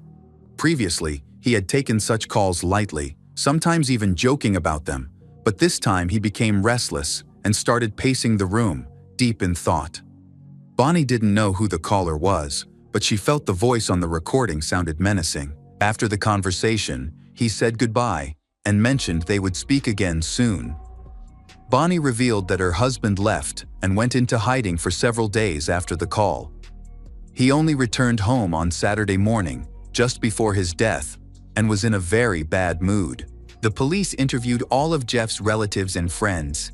Even his parents described Jeff as a swindler and a manipulator, someone unreliable, often distracted, who could also be involved in mischief and intimidation. During their investigation, officials discovered light illegal substances in Jeff's pockets, pointing to another area of inquiry. It seemed Jeff had connections to the criminal underworld, or perhaps he owed someone money, and this became the reason for the massacre. However, this line of investigation also led to no new findings. A forensic expert established more details surrounding the cause of death. The bullet entered through the right ear, damaging the oral cavity and causing severe bleeding. Within minutes, his lungs filled with blood, leading to choking. The wound itself turned out to be non-fatal. After talking to people involved with Jeff, the detectives eventually contacted the George, who had a close relationship with Jeff. They discovered that Cynthia was one of Jeff's mistresses, and their affair had lasted nearly a decade. This revelation drew significant attention during the investigation. The investigators also was revealed that Cynthia had a history of infidelity, maintaining several extramarital relationships. Before, when the detectives arrived at George's family mansion, Cynthia answered the door. She appeared disoriented, speaking slowly and in a confused manner. She claimed to already know about the murder because her husband showed her a newspaper that reported on Jeff's death on the front page. This event upset her. Cynthia was reluctant to answer many of their questions. She gave vague responses to some inquiries and ignored others altogether. Ed also responded evasively, denying any involvement of their family in the tragedy. They was clearly trying to avoid being connected to the investigation or appearing in police reports, as this could harm their reputation. Cynthia provided an alibi for both herself and Ed. Then that was verified.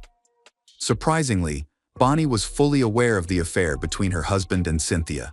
Jeff had informed his son about the relationship several years after it began. The reason for this disclosure was unclear. This painted a negative picture of Jeff's character. Bonnie suspected the affair as early as 1998, when she accidentally overheard a phone conversation between Jeff and Cynthia. Although she caught him being unfaithful, he managed to reassure her and deflect her concerns. Realizing she needed stronger evidence, Bonnie decided to spy on her husband and eventually confirmed her suspicions is right. By the end of 1999, Jeff confessed that he had been involved with Cynthia for 10 years. He claimed that their relationship had ended, and they were now just business partners.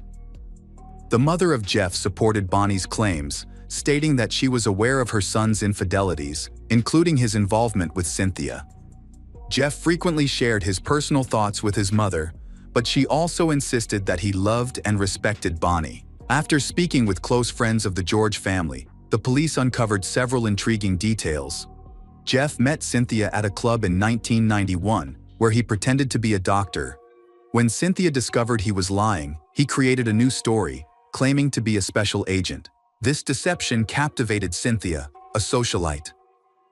Interestingly, it was Cynthia who wrote the check to purchase the machines, not her husband. Her feelings for Jeff Stem was explained by Ed's preoccupation with work, which leaves her feeling neglected. Some suspected that Ed might have been aware of it for years. However, his strong Catholic beliefs prevented him from ending his marriage to the mother of his 7 children. Others thought he was completely unaware of the situation and blindly trusted his attractive wife. During the interrogation, the nanny shared valuable insights. She, describing Cynthia as self-centered, noted that Cynthia paid little attention to their children. She also saw Cynthia and Jeff, along with their children. She mentioned that Jeff treated his mistress similarly to how he treated his wife, including an incident where he hit Cynthia in public, leaving a bruise on her face. Additionally, it was revealed that Cynthia's youngest daughter might have been the result of an affair, as Jeff showed a lot of affection towards little girl and even took her for walks. It seemed unlikely that someone like him would invest time in another person's child. Due to these suspicions, Cynthia's youngest daughter had to undergo a DNA test, which confirmed that Jeff was indeed her father. After leaving the doctor's office with little girl, Ed stated that he didn't care about her biological parentage. He would love her, just like he loved his other children. Eventually, Cynthia admitted to having an affair with Jeff, but she kept her other secret relationships hidden. It's difficult to believe that Ed wasn't deeply troubled by his wife's infidelity at that moment. A few weeks before the murder, Ed tried to address some issues. He apparently suspected that Jeff was having an affair with Cynthia and wanted to protect her from him. However, Jeff refused the restraining order. Furthermore, Jeff's son reported that his father has shown fearful of Ed in the weeks leading up to the incident, making Ed the primary suspect. However, detectives lacked evidence to prove his involvement. Ed's alibi checked out, but this did not eliminate the possibility that he might have hired someone to commit the crime. A reward was offered for information regarding the murder. An informant, the ex-girlfriend of a man named John Zaffino, reached out to the police. She recalled that in 2001, John had mentioned beating up an Israeli. After hearing about the murder of Jeff Zak, who was identified as a former Israeli paratrooper with gray hair, she wondered if there was a connection. She contacted John, but he was evasive. It also came to light that John owned the same type of motorcycle that was seen at the scene of Jeff's murder. This prompts law enforcement to focus on the 36-year-old John, who had a reputation for being very cruel and dangerous. Immediately after, she ended the relationship because she feared for her safety. After experiencing multiple incidents of domestic violence, the woman decided to call John and asked several leading questions. Through their conversation, it became apparent that John might be involved in Jeff's death. She also engaged in several more similar phone calls, attempting to extract a confession from him, but he responded in a paranoid manner, avoiding direct answers. Upon investigating John, it was discovered that he had access to a .357 Magnum weapon, which was the same type as the Jeff's murder weapon. Interestingly, it was also confirmed by multiple witnesses that he knew Cynthia. The story is reenacted that Cynthia met John, an unemployed truck driver, in 2000, and they began an affair while she was still in a relationship with Jeff. 9 months later, in May 2001, she decided to end her relationship with Jeff and asked him to stop contacting her. However, Jeff was persistent and continued to call. Cynthia's husband noticed these unusual phone calls and suspected her. Whenever he picked up, the caller would hang up immediately. Ed did not want a public investigation and public attention to his private life, so he did nothing. Yet, he suspected that at the center of this problem was his wife's relationship with John. Details of their relationship become clearer when several expensive purchases John are discovered. John claimed he was at a car dealership about 40 minutes from the crime scene at the time of the attack. However, the investigation revealed that he was actually on a mobile phone call and his location was tracked to a gas station. He only arrived at the car dealership 2 hours later. Investigators were able to track John's geolocation and review his phone records, leading them to suspect that Cynthia had ordered the crime. Adding to the evidence, a voice analysis confirmed that a threatening phone call received by Jeff was directed at John. The police believed that Jeff had begun threatening Cynthia when she decided to end their relationship, which he strongly opposed, which was quite consistent with Jeff's temperament. Feeling threatened, Cynthia decided to take action against him. On the tragic morning following an argument with his wife and son, Jeff looked up information about Cynthia, who he was deeply infatuated with and wanted to keep. The prosecution presented a clear narrative, but there was no evidence implicating Cynthia, so only John was taken into custody. John Zaffino's trial started on February 26, 2003. When called to testify on March 7, Cynthia chose to invoke her Fifth Amendment right, which allows her to avoid self-incrimination. Ed made the same choice. The main witness for the prosecution was John's ex-girlfriend, who detailed events from John's life leading up to the murder. The investigators also provided the murder weapon and confirmed that John owned it. Ballistic tests eliminated any doubts about this connection. However, there were no eyewitnesses identifying John as the perpetrator, nor was there any DNA evidence at the crime scene, which made the prosecutor's job more challenging.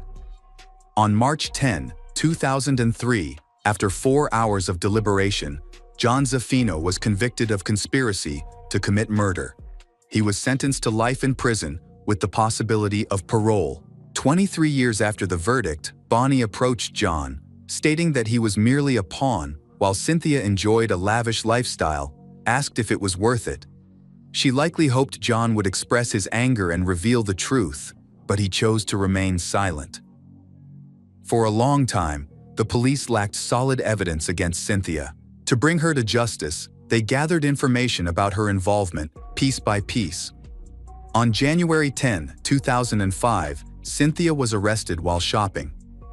Ed posted bail of $2 million, allowing her to remain at home until her trial began in November 2005. The case gained momentum when new evidence emerged. Investigators discovered that John had planned to attack Jeff on May 8 while Jeff was relaxing in a national park. During this time, John was on a bridge talking on the phone with Cynthia for about 3 hours. She was also on another call with Jeff, coordinating their actions. The attack was interrupted when a park ranger noticed John's weapon case. When questioned, John claimed this was a misunderstanding and waiting for his girlfriend.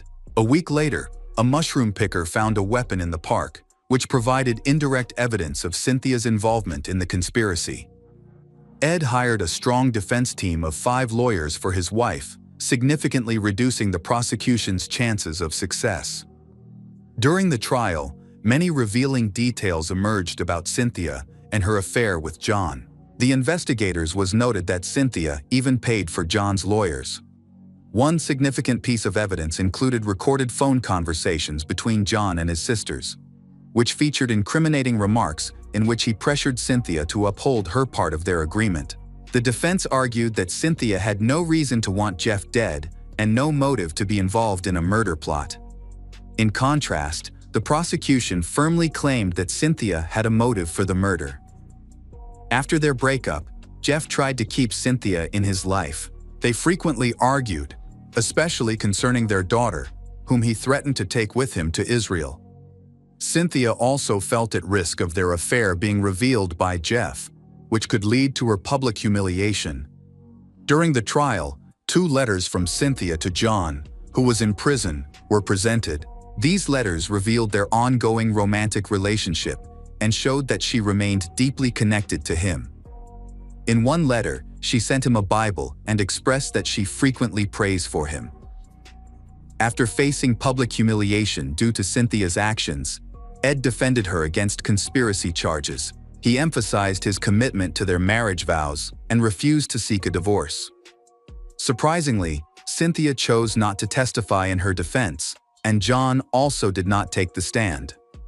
Ultimately, Cynthia was found guilty of conspiracy to commit murder and received, with the possibility of parole in a year. After the trial, Ed continued to defend his wife. He hired new lawyers who filed an appeal on her behalf. Cynthia served 16 months before she was released on March 22 after Ohio's 9th District Court of Appeals ruled that the circumstantial evidence presented by prosecutors, including phone records, correspondence, and financial documents, was insufficient to prove her guilty. Cynthia continues to live a normal life now.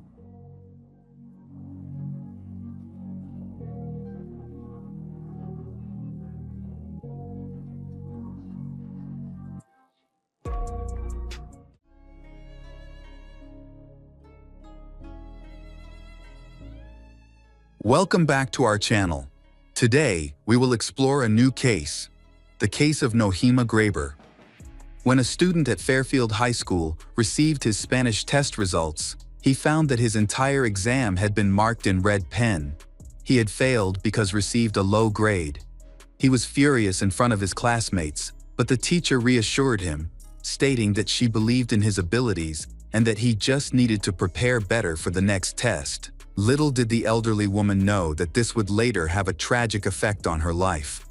Fairfield is a small, quiet town in the southeastern part of the state of Quince, with a population of around 99,000 people. It features beautiful architecture and has about 12 parks and recreational areas, which is a significant number for a town of its size. One of these parks was a favorite walking spot for teacher Nohema Graber. She followed a daily routine of taking a certain number of steps to stay active and maintain her health, enjoying the tranquility and beauty of nature.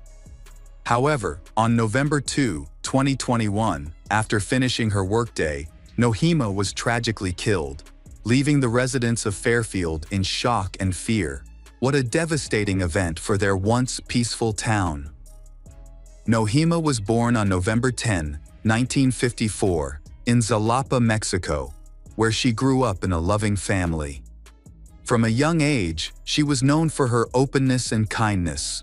At the age of 20, Nohema began her career as a flight attendant for a major Mexican airline, which allowed her to indulge her passion for travel and an active lifestyle. She became one of the first women in Mexico to train as a pilot, paving the way for future female pilots in this challenging yet prestigious field. In 1985, at the age of 31, Nohema met Paul Graber, who was visiting Mexico on a business trip. They first encountered each other at a nightclub. After their meeting, Paul received Nohema's phone number and called her a few days later. Initially, he thought she was ignoring him, but she agreed to go on a date. Their relationship quickly blossomed into a romance. After a year of dating, on October 4, 1986, Nohema and Paul got married in Mexico. They then settled in Nohema's hometown, where she continued her work in the airline industry while Paul found a job in this new country. In 1991, after 5 years of marriage, the Graber family welcomed their first child, a son named Christian. A year later, they had another son, Jareth. Nohema, who was 37 and had worked for 17 years, decided to focus on her family. During the 1990s, the area where they lived became increasingly dangerous, prompting they to make the significant decision to leave Mexico and move to America, Paul's homeland. In 1992, they settled in Fairfield, where Paul found a well-paying job and supported the family while Nohema became a stay-at-home mom. Soon after, she gave birth to their daughter, Naima.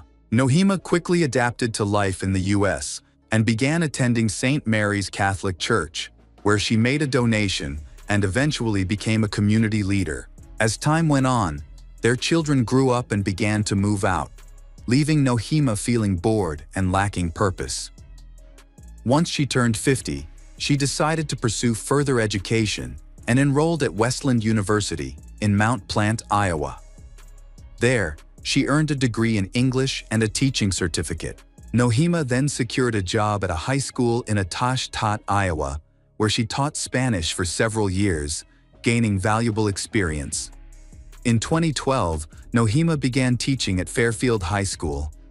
Her students and colleagues appreciated her greatly, often speaking of her fondly. Graduates would send her postcards and letters, and she made it a point to respond, and always ending her replies with her signature message, "Be more confident." On November 2, 2021, after school, Nohema drove to the park. She was active and enjoyed walking, but that day she did not return home. Her husband, Paul, grew concerned when she didn't answer his calls. He went to the park and searched their usual spots, but he was unable to find her anywhere, and her car, a blue 1997 Honda Odyssey, was also missing. Feeling anxious, Paul promptly contacted the police to report. Right away, a search began in the park for Nohema. Her colleagues reported that she had not shown up for work, and since the previous evening, she had stopped responding to calls and messages.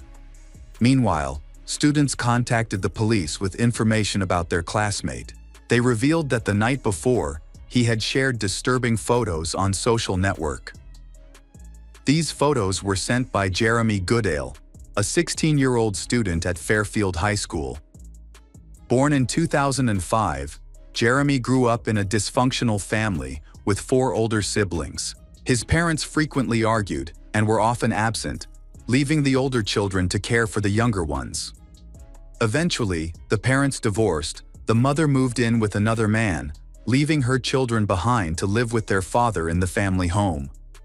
The living conditions in the house were chaotic. It was filled with dirt and dust, flies buzzed around, and the bed linens had gone unchanged for months. They washed only once a week. The children lacked female care and love, so looked unkempt. Jeremy was described by his classmates as a quiet and modest boy who played on a baseball team. He didn't stand out much, except for his messy appearance. However, Jeremy faced more serious issues. He struggled with depression, anxiety, and attention deficit hyperactivity disorder. Doctors prescribed him medication to help. He studied Spanish with a teacher named Nohema, and his best friend was Willard Miller. Unlike Jeremy, Willard came from a wealthy family, but he found school challenging, particularly with foreign languages. Willard had recently transferred to Fairfield High School after attending a prestigious school with a tougher curriculum. On November 3, the body of Nohema was discovered near the railway in the north. She was lying on the ground wrapped in a tarpaulin, covered with old sleepers, various garbage, branches, and leaves. At the time of the discovery, she had died many hours ago. An initial examination revealed that Nohema died from blunt force trauma to the head. What does that mean? Her death was a homicide, and that her body had been deliberately concealed. Witnesses reported seeing Nohema's Honda Odyssey leave the park around 5:00 p.m. She had spent approximately 45 minutes there. However, the witnesses could not identify or describe the actual driver. Shortly afterward, the police found her blue Honda abandoned on a country road south of where her body was located. Another witness later came forward, stating they saw two young men walking along this same road around 5:30 p.m., heading back to the park. One of them was pushing an old garden wheelbarrow. Unfortunately, this witness could not describe the young men and did not remember their faces. Based on the suspicious photo that went viral, the police arrived at Jeremy's house. He seemed agitated. Although he knew that the teacher was missing, he was unaware that her body had already been discovered. He denied any involvement in her disappearance, but was not informed about what the police had found at his home. Detectives discovered a blood-stained baseball bat and several black hairs in his house. They also found clothes and a blood-stained terry towel belonging to him.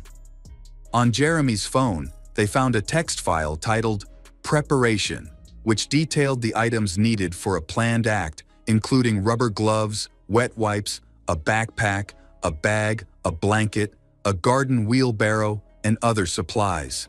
The file also outlined a step-by-step plan of actions. After the officers finished inspecting Jeremy's house, they proceeded to Willard's home. At that time, Willard, like Jeremy, was unaware that their teacher had already been found dead.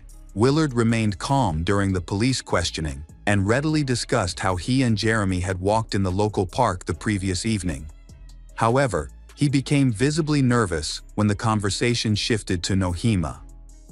His demeanor changed as he mentioned that Nohema did not regard him highly and often underestimated him. Meanwhile, the community of Fairfield was shocked and mourned the passing of Nohema, as she was known to be kind, compassionate, and always helpful to her students, leaving everyone puzzled about why anyone would want to harm her. After searches of the houses, Jeremy Gudella and Willard Miller were arrested and taken into custody on suspicion of murdering their Spanish language teacher. During their interrogation, they were informed that the body had been discovered. Both provided similar accounts of the events. They admitted to walking in the park that afternoon when they encountered their teacher. They greeted her, but suddenly, a group of masked individuals attacked Nohema, hitting her on the head with a bat, causing her to lose consciousness and fall. Jeremy and Willard claimed they were forced to watch as the assailants continued to assault her. They alleged that they were then told to hide the body, take her car, and abandon it near a country road. Jeremy and Willard denied any wrongdoing, asserting that they were merely witnesses to the murder and had been compelled to obey the orders of the true criminals. However, evidence found in Jeremy's house suggested otherwise. The blood and hair found on the baseball bat, as well as the blood on Jeremy's clothes and towel, all belonged to Nohema. Furthermore, there were no witnesses who saw a group of masked individuals or any strangers in the park. A notebook discovered in Jeremy's house revealed that he and his friends had been stalking Nohema for several weeks. They recorded the times her classes ended, when she left school, how long she spent in her car, and where she went afterward. This detailed documentation of Nohema's schedule indicated that it was easy for them to predict her daily movements. The young men knew that Nohema walked in the park every day and were familiar with this route. They chose the right moment to attack Nohema while she was walking alone on a dark, deserted street. During questioning, Willard admitted that he disliked Nohema because he felt she always underestimated him. He acknowledged that he frequently argued with her during class, and his classmates had witnessed these confrontations. These two young men told conflicting stories. This time, Jeremy accused Willard of hitting Nohema, while Willard insisted he had not touched her, claiming that it was Jeremy who had killed her.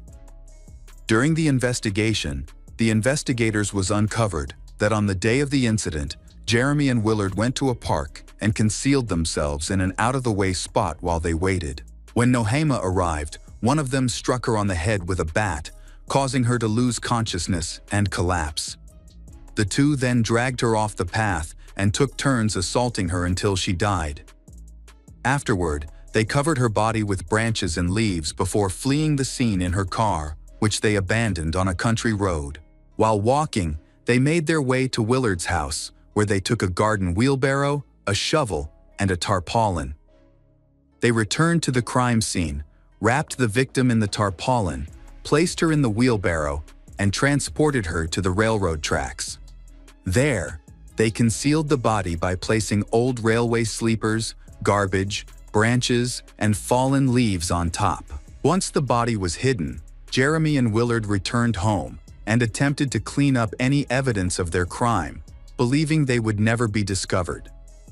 Detectives discovered unusual search queries on Willard's phone, including, "Do students receive credit for a lesson if a teacher is seriously injured or dies during a course?" And, "What happens to students' work if a teacher dies mid-course?" Before the incident, Willard had planned a trip to Spain, but after receiving a low grade on a test, that trip became uncertain. Prosecutors viewed Willard as the main instigator of the crime, driven by a desire for revenge against the teacher, while his friend Jeremy appeared to be following Willard's lead. Additionally, Jeremy struggled with depression and anxiety, which made him emotionally vulnerable and easier to manipulate. This made him a more suitable accomplice for Willard's malicious scheme. During his trial in December 2021, Jeremy pleaded guilty to first-degree murder and agreed to testify against Willard. In his testimony, Jeremy claimed that Willard was the first to attack their teacher, Nohema Graber, on the afternoon of November 2, 2021, when they both invited her out. He stated that Willard pushed her, causing her to fall and sustain serious injuries. However, Jeremy also confessed that after Nohema lost consciousness, he used a baseball bat to strike her multiple times, resulting in her death. Jeremy claimed that he and Willard beat her together to ensure that Nohema would not survive. Throughout the trial, Jeremy continually cried and asked for forgiveness from the family of the deceased. He expressed deep remorse for what had happened. Willard also admitted his guilt, but maintained that Jeremy had delivered the first blow. In court, Willard was more composed. Like Jeremy, he sought forgiveness from the Graber family. He said, "I am truly sorry for the pain I caused you. I regret that your family is suffering because of me. I sincerely apologize from the bottom of my heart. I fully recognize the seriousness of my actions. I know I was wrong." Willard Miller was the first to be sentenced in June 2023, receiving a life sentence with the possibility of parole after 35 years. Sadly, another tragic event occurred following this story. Nohema's husband, Paul Graber, passed away in June 2023 from terminal cancer.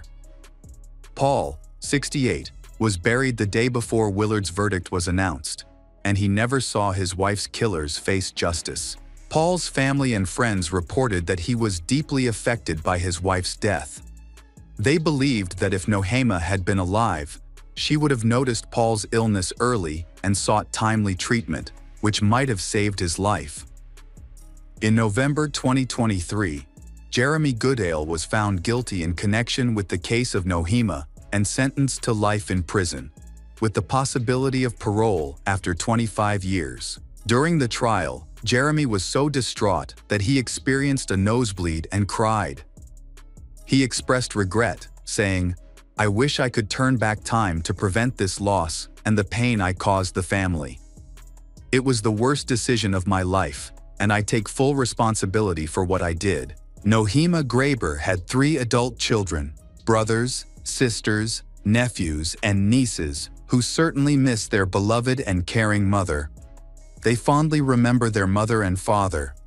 It is known that the sons and daughter forgave the murderers and try not to remember them. After their mother's death, one of the sons found their mother's personal diary.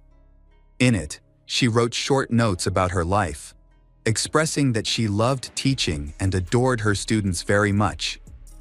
Nohema wrote that she would always smile and give her students support, stating that even if she could not teach them anything new, just looking at her would help the students learn to love life.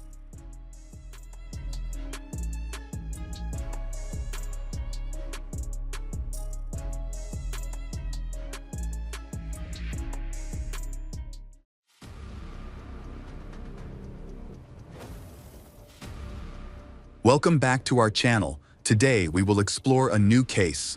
The case of Aaron Barley. Kindness is not just a gift given, but sometimes also a double-edged sword if misplaced. When compassion is betrayed, will what we give become the seeds of a tragedy? Peter Wilkinson, 47, and his wife, Tracy, 50, lived in Stourbridge, in the English county of Westminster. They had 2 children, a daughter, Lydia, who studied biology at Bristol University, and a son, Pierce, who was 13. Despite the fact that Lydia was much older and studying at university, away from the family, the brother and sister communicated every day and shared an extremely close relationship. Tracy Wilkinson was a generous and compassionate woman. A former Latin American champion in ballroom dancing, she became a volunteer to work with elderly people and could talk to anyone to make them feel at ease. She often helped the homeless and never refused to assist those in need. Tracy was a housewife while her husband had his own business. One day in March 2016, Tracy went to the supermarket to do her weekly shopping. After leaving, she noticed a young man named Aaron Barley who was sleeping on the street in a cardboard box. Seeing how he suffered from his situation, Tracy felt sorry for him and decided to invite him to her home on Greyhound Lane.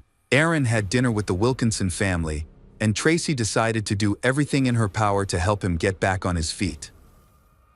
She took Aaron to the city council office, and with their help, he managed to find new housing in a hostel.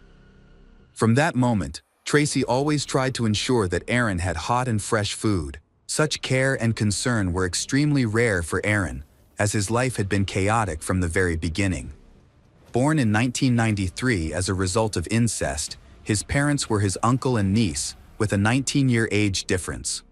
His mother worked in a factory, and his father was an innkeeper. By the age of 10, Aaron became an orphan. His father died of cancer when he was 4, and 2 years later, his mother had a heart attack, leading him to spend his entire childhood in orphanages and various foster families. During this period, he faced violence. When Aaron was 13 years old, he is at the center of an investigation into a missing person case, and his photo was circulated in the media after he went missing with 2 boys in Bromsgrove. Luckily, he was found and received proper medical care. As Aaron got older, he started sleeping on the streets. He also became addicted to banned substance and alcohol. However, it seemed that after meeting Tracy, his life started to improve. He appeared grateful for the help and support. Meanwhile, the Wilkinson family decided to do whatever it took to help him get through life is hard. One day during dinner with Wilkinson family, Aaron said that he just needed someone to give him a chance. Tracy herself has struggled with alcoholism in the past and was now volunteering at a rehab center that had helped her overcome it. She knew from her own experience how debilitating addiction could be and wanted to do everything she could to help him. Peter decided to get Aaron a job as a laborer at one of his businesses in Newport. For 5 months, it seemed that Aaron's life was getting better. He had a steady income, a roof over his head, and a family that truly cared about him. But soon, everything fell apart. In September, Aaron relapsed and started using illegal substances again. He explained that the reason was because his mother had recently passed away, but this was a complete lie. He became constantly drunk, stopped showing up for work on time, and exhibited aggression towards other employees. Peter decided to fire him. Everything ended peacefully, and the Wilkinson family lost contact with him. After only a couple of months, Peter found Aaron sleeping next to their house, covered in bruises, which indicated that he had been attacked. They decided to give Aaron another chance, helped him find a new place to live, and he earned money doing odd jobs for them. He spent Christmas with them and gave Tracy a card signed, "For the mother I never had." For the new year, Aaron had a new flat in Brierley Hill, and he now had a full-time job. A couple of times a week, he had dinner with the Wilkinson family, and it seemed that everything was getting better. Unfortunately, soon after, Aaron was fired from his job as a furniture polisher, and he lost his home. The Wilkinsons allowed him to stay with them again for 2 weeks until he found a job. On March 26, 2017, Lydia returned home from university and surprised her mother by hiding in the family Land Rover for Mother's Day. When Tracy opened the trunk and saw Lydia, they both cried tears of joy at their reunion. What a pity, Lydia's visit was brief, as she soon had to leave for Bristol to continue her studies. Just 4 days later, on March 30, 2017, at around 10:00 a.m., Lydia received a distressing call from her boyfriend informing her that a crime had occurred in her hometown. Upon reading the news, Lydia saw images of her house surrounded by police tape and emergency services. Alarmed, she immediately contacted the police to learn what had happened, and the news she received was horrifying. That day, Peter had taken his greyhound, Mendy, for their usual morning walk, leaving Tracy and Pierce at home. He had invited Pierce to join him, but Pierce declined, saying he would walk later. When Peter returned home, he noticed the house was unusually quiet, and there was no tea on the kitchen table, a routine his wife usually followed. As Peter entered the house, a man wearing a balaclava attacked him from behind the kitchen wall, raising a knife over his head. Peter suffered 6 stab wounds, 2 in his back, 2 in his stomach, and 2 in his face. During the assault, the attacker screamed, "Die," and curse. Although the attacker was trying to conceal his identity with the mask, Peter instantly recognized him. After the first stab, Peter pleaded, "We are trying to help you." But he responded with increasing rage, then shouting again, "Die," as he delivered another blow to Peter's stomach. Following the attack, Aaron stole the Wilkinsons' Land Rover parked outside and drove away. Despite serious injuries, Peter managed to call 911 and made his way to the garden, collapsing on a chair. Emergency services arrived in just 7 minutes. 2 ambulances and 2 helicopters were dispatched to quickly take the victims to hospital. When the police and medical staff arrived, they encountered a horrific scene inside the house. Peter directed them to Tracy and Pierce to check on their well-being. Police comments: Tracy had been stabbed at least 17 times and was found naked in her bedroom under a duvet, indicating she had been attacked while she was sleeping. She was pronounced dead at the crime scene. Her son, Pierce, suffered 8 stab wounds, one of which was so severe that it nearly ruptured his back. He was found gasping for air on the floor. Right away, Peter and Pierce was rushed to Birmingham for medical attention, but sadly, Peter lost both his wife and son. After police tracked the Wilkinson family's car, they quickly located Aaron. So, he was quickly apprehended. Why? A bloody knife wrapped in a wet shirt was also discovered in the car. For Lydia, the unfolding nightmare was unimaginable. She had planned to return home the following day to choose a dress for the university ball and had promised Pierce she would pick him up from school. Now, all those plans would never come to fruition. As soon as she arrived in her hometown, she went directly to her father before his life-saving surgery. Seeing him in the hospital, surrounded by medical equipment and tubes, was heartbreaking. While Peter fought for his life, Lydia had the painful task of identifying the bodies of her younger brother and mother. Lydia recalled, "I went into the house and sat with my mom and brother. I told them I was sorry I couldn't protect them and stroked their hair. I decided to stay there for a while because I knew it would be the last time I would see them." After the doctor's efforts, Peter survived and spent a total of 11 days in the hospital, 6 of which were in intensive care. The community in Stonebridge was shocked by such a horrific event in their town. In a show of respect, flowers were placed around Wilkinson's house. Many people came to express their sorrow. Meanwhile, the police obtained surveillance camera footage from Wilkinson's house, revealing a disturbing sequence of events. The footage showed Aaron climbing over the fence into the garden behind the house. He had been hiding in the garden shed all night after failing to break into the house. In the morning, he waited for Peter to leave for his usual walk, then crawled into the house on all fours to avoid detection. Once inside, he put on a balaclava to conceal his identity, took 2 knives from the kitchen, and went upstairs. There, he brutally stabbed Tracy multiple times in her bed and did the same to Pierce. After the attack, he hid to waiting for Peter to return. After the murder, Aaron showed no remorse. He told a police officer, "I stabbed 3 people. I didn't even bother to take any of you." He also mentioned to the police officer that he had chopped them all up and insisted he wouldn't require a lawyer. Additionally, Aaron declined to take a toxicology test that could have established if he was under the influence of banned substance that morning. He also refused to explain his motives.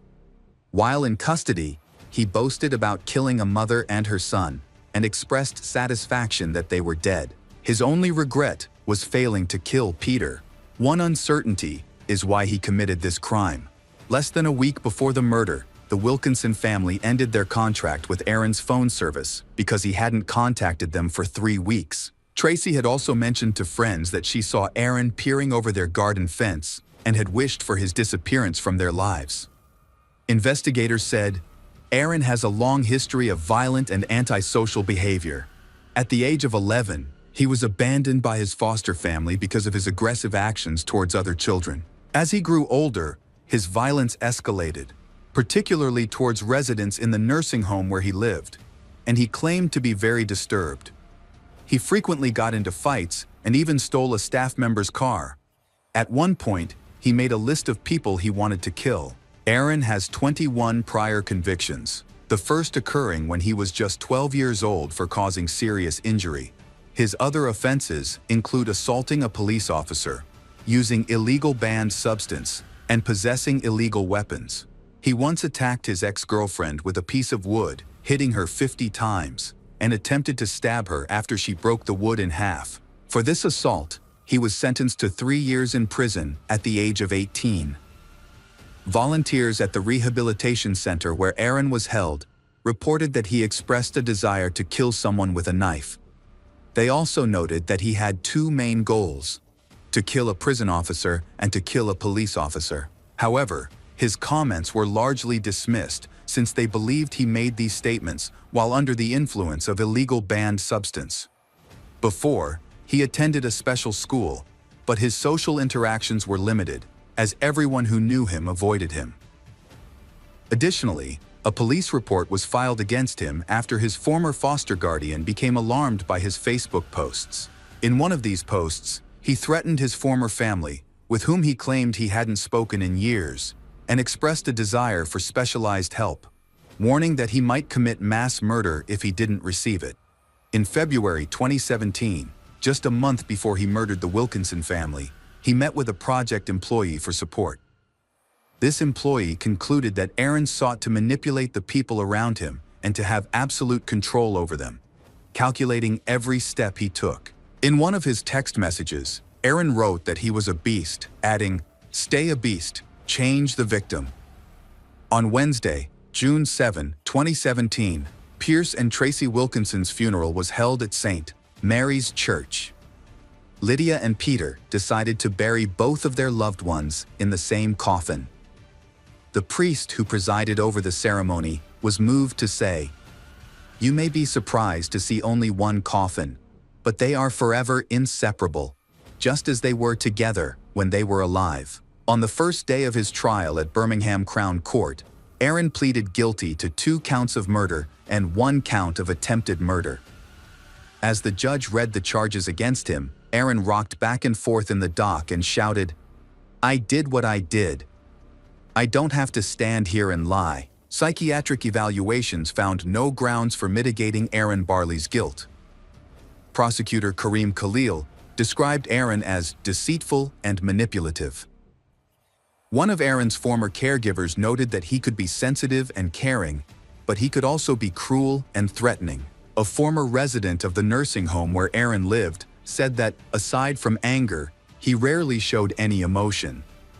They never saw Aaron cry and noted that he rarely seemed affected by anything that happened around him. They observed that Aaron was the type of person who could witness terrible things happening and still stand still, not crying, not worrying. He seemed physically present, but completely detached emotionally.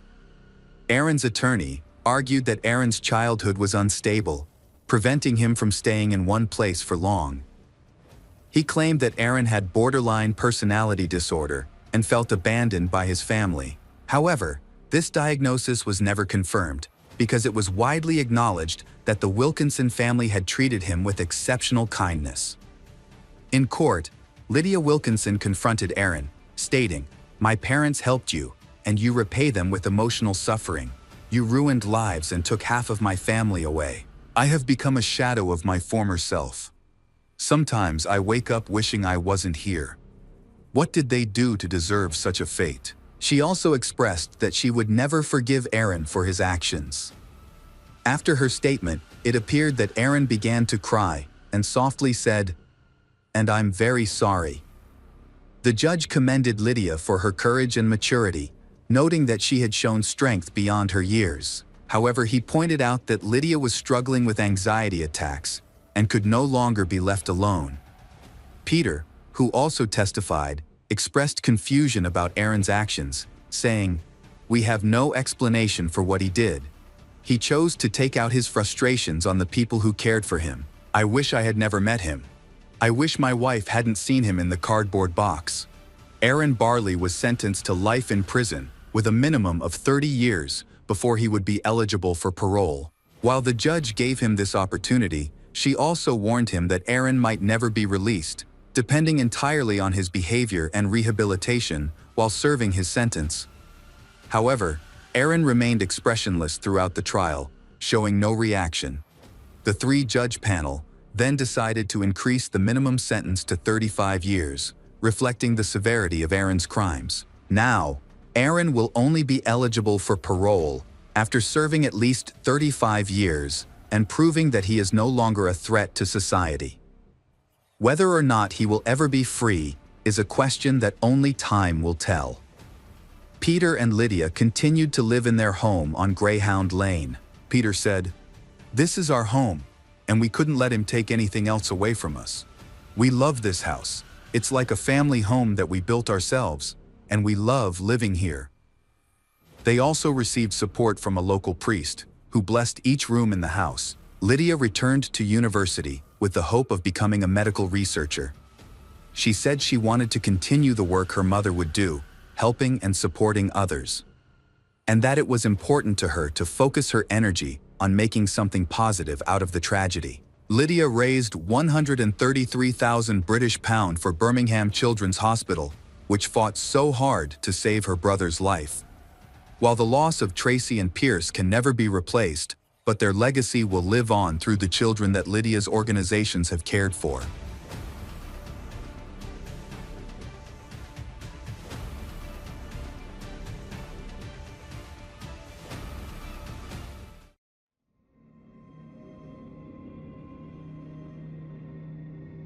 Welcome back to our channel.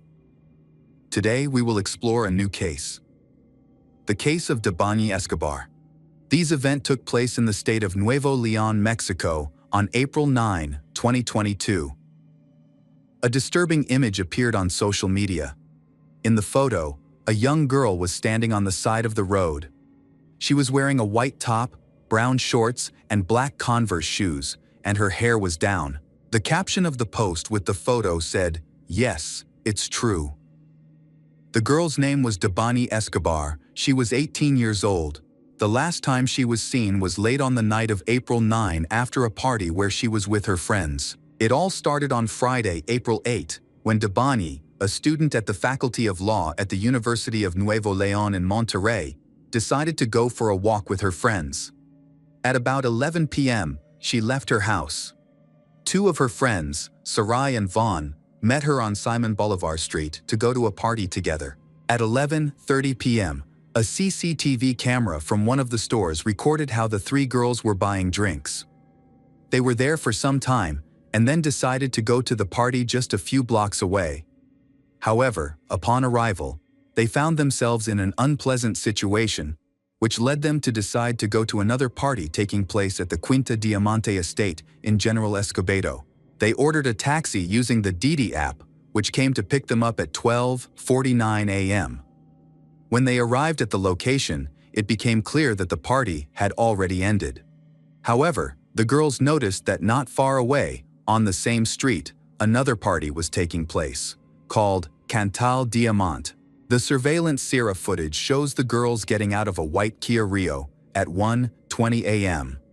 And only Sarai and Debany exited the car. A little later, they reached the entrance to the club.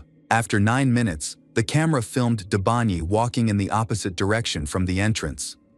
After a few seconds, she returned and everything seemed fine. But at 3:45 a.m., the camera recorded Debany running out of the club. A young man ran after her and tried to grab her. She hit him and tried to run away, but he did not let her.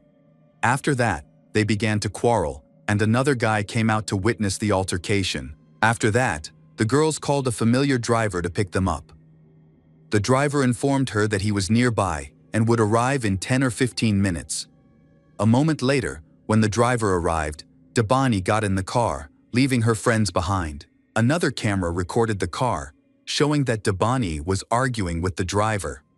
8 minutes later, the driver sent a message to her friend stating that Debany had exited the car and refused to continue the ride. The driver informed that there had been an argument between him and Debany, due to which she chose to leave the car and did not want to return. He took the photo as proof that he left her on the side of the road. Debany's friends were uncertain about what to do next. They asked the driver to contact the police, but he declined, stating he had to leave for work. A few minutes later, he returned to the area, but Debany was no longer there. He informed her friends that she was missing and suggested that Debany appeared to be in poor condition, potentially under the influence of banned substance, as her speech was incoherent. The friends attempted to contact her parents, but no one answered. The conversation between the driver and Debany's friends ended at 5:16 a.m., and since then, they had not heard from her. The next day, Debany's friends were able to contact her father, Mario Escobar, they wanting to find out what had happened. Her parents were also unaware of the situation, and they promptly filed a report with the police. Photos of Debany were shared on social media, and a search effort began. On April 9, while authorities were looking for Debany, the body of a missing girl named Maria Fernanda Contreras was discovered in a house in the Apodaca area. This was one of 5 bodies found during the search for Debany. Within just 6 days, the remains of these 5 women were uncovered, which left the community in shock.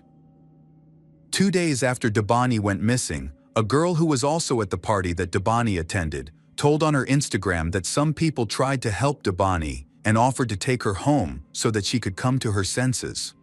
However, Debany's friend did not want this, since supposedly some trusted person was supposed to come for them, so the story took on a different character. Now Debany's friends were the main suspects. All this was very strange, and as time went on, the case became more and more complicated. At that point, the investigation had made little progress. On April 15, a reward of 100,000 Mexican pesos was announced for information about Debani. From this reward, the prosecutor's office in Nuevo León obtained a video showing Debani at 4:29 a.m., just 4 minutes after the driver had photographed her. In the video, she is seen walking toward the building of the international transport company Alcocia. She then crossed the road and approached the building's facade and vanished. With access to this video, it was believed that Debani might have gone to the transport company for help. However, the camera did not capture her entering or exiting the building. This was the last footage of Debani, leading to suspicions that the transport company could be involved in her disappearance. So, there was still hope of finding Debani alive. On April 19, the police initiated a search of the Alcocia company building. They examined all vehicles and accessed surveillance cameras, but found nothing of interest. Following this, they conducted a search in a residential building in central Monterrey, located 22 kilometers from where Debani was last seen. The police received tips that Debani's personal belongings were in apartment number 18. 2 days earlier, the GPS on her phone indicated activity in that location, as well as at the corner of the Nueva Castilla motel. The following day, police, volunteers, and canine units searched the nearby highway for evidence. They inspected a manhole in a vacant lot next to the Nueva Castilla motel. Additionally, workers from the Monterrey Water Service searched a manhole along the highway where she was last seen. However, at that point, the investigation had made little progress. At the request of Mario, a team from the National Search Commission was called in to assist with the search. That Thursday afternoon, a group of volunteers joined the effort. Police received reports from the staff at the Nueva Castilla motel about a foul odor coming from an unused tank. Officers quickly arrived at the scene, and within minutes, they discovered a body. Although it was initially unclear if the body belonged to Debani, divers confirmed that it was wearing the same clothes she had on the day she went missing. Mario identified her by a cross she was wearing. The police also requested security camera footage from the motel, but the staff claimed the cameras only displayed live footage and did not record. Meanwhile, Debani's body had been submerged in water for nearly 2 weeks, making it nearly unrecognizable and in a state of decomposition. Despite the clothing and accessories, DNA testing was necessary for identification. An autopsy conducted confirmed that the body was indeed Debani's, and the cause of death was determined to be a severe head injury by strong impact. Initial reports suggested that Debani's fall into the tank was not accidental, and her phone lost signal shortly after. There were no signs of violence on her body. The bruises might have been caused by a fall. However, there was swelling on her forehead and around her eyes, indicating inflammation from impact. At that time, it was believed that Debani could not have jumped over the 2-meter-high wall surrounding the motel to accidentally fall into a cistern that measured 90 by 98 centimeters and was 4.43 meters deep, with a water level of 90 centimeters. Because Debani was only 167 centimeters tall and the wall had barbed wire on top. Before the discovery, Debani's body, no one, including service dogs, noticed any unpleasant odors at the motel. Nueva Castilla had 3 tanks, with one of them clogged. In the first tank, where the body was found, they found her Converse sneakers and a piece of fabric with insects typically found on decomposing bodies. On the wall between the first and second tanks, a bag belonging to Debani was located. This bag contained a red plastic container, a white bra, 2 pieces of beige fabric, and a black and white fabric mask. In the second tank, investigators found a yellow and white lighter, 3 metal keys, a cell phone in a damaged black case, a wallet, and a plastic-wrapped gel-like substance. Conducting toxicology tests to check for alcohol or other substances in her system proved difficult. However, the presence of insects and worms feeding on the corpse might allow for DNA extraction to identify substances. The investigation agency analyzed that Nueva Castilla motel is not well known and appears abandoned from the outside. It sits along the highway leading to New Laredo, the main route between Monterrey and the United States. This highway has earned a reputation for danger, as approximately 1,000 people went missing there last year. They found no signs of a break-in near the tanks, leading them to conclude that Debani likely entered the motel through the main entrance of the restaurant. 2 days after the body was found, security camera footage from the motel was released. This was unusual because the staff had previously stated that the cameras only recorded in real time. The footage provided by the prosecutor's office shows the motel's restaurant and 2 glass doors, one facing the highway and the other leading to the tank area inside the motel. In the footage, Debani is seen entering the motel at 4:33 a.m.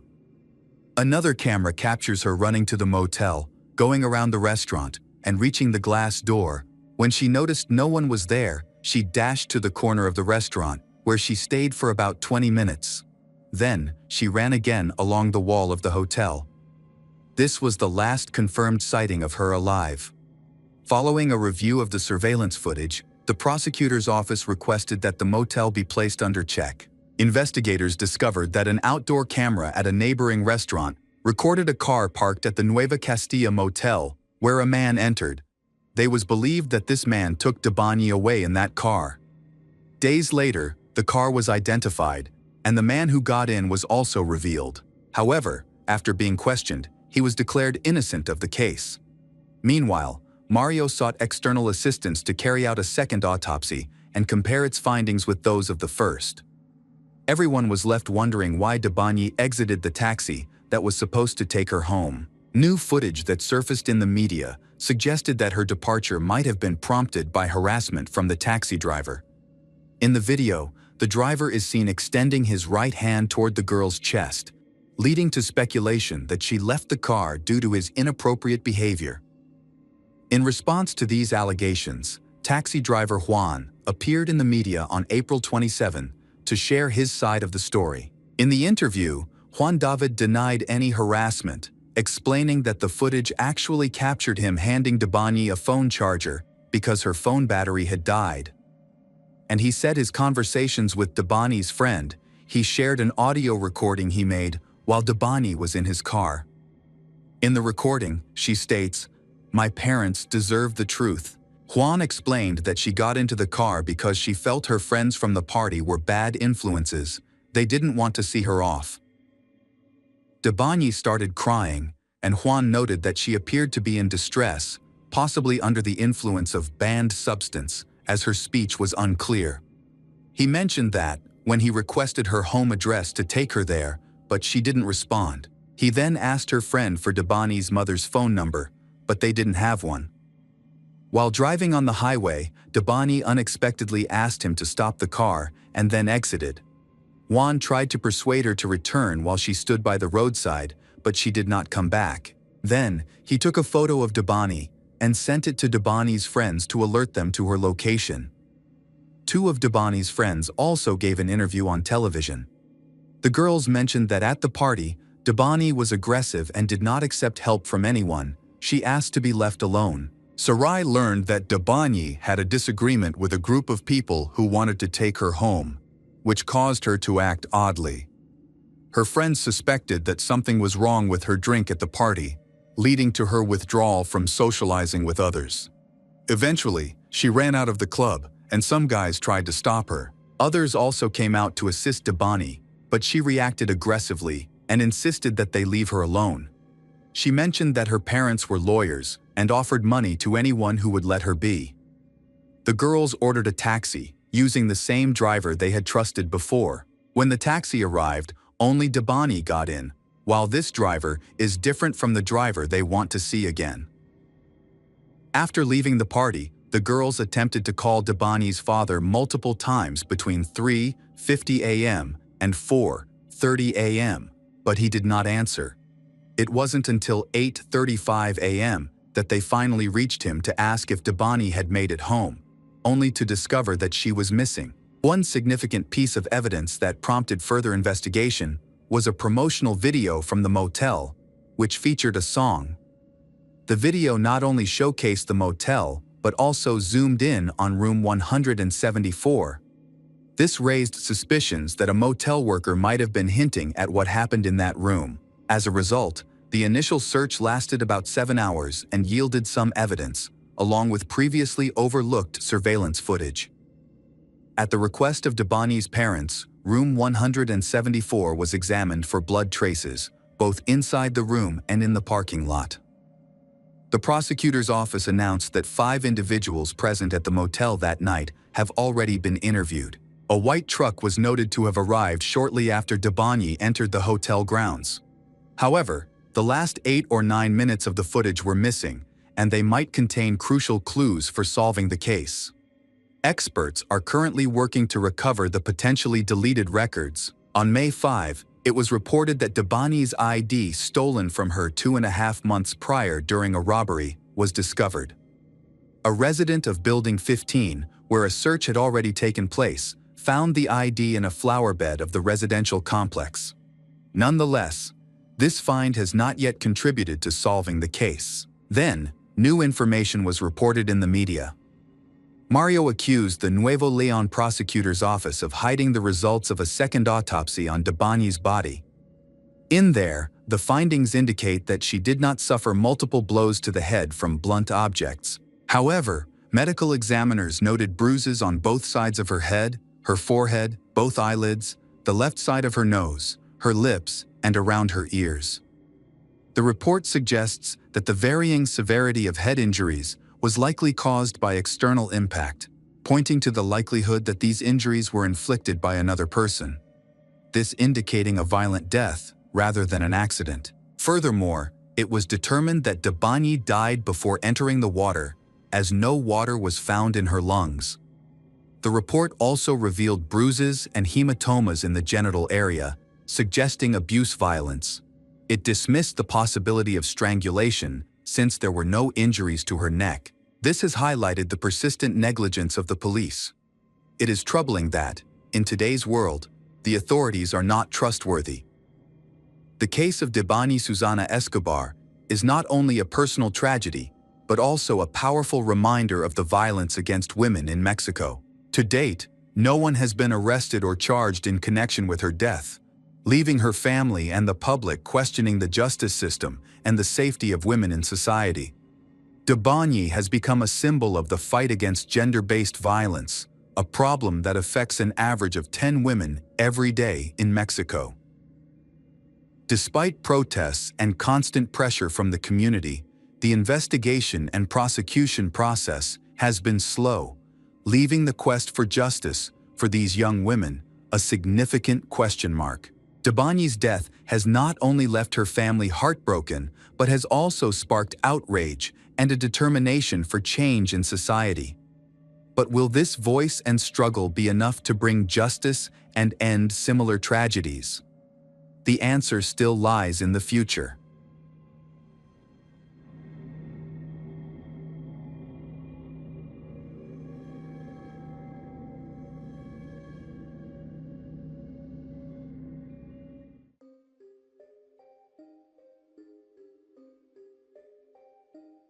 Hey detectives! Welcome back.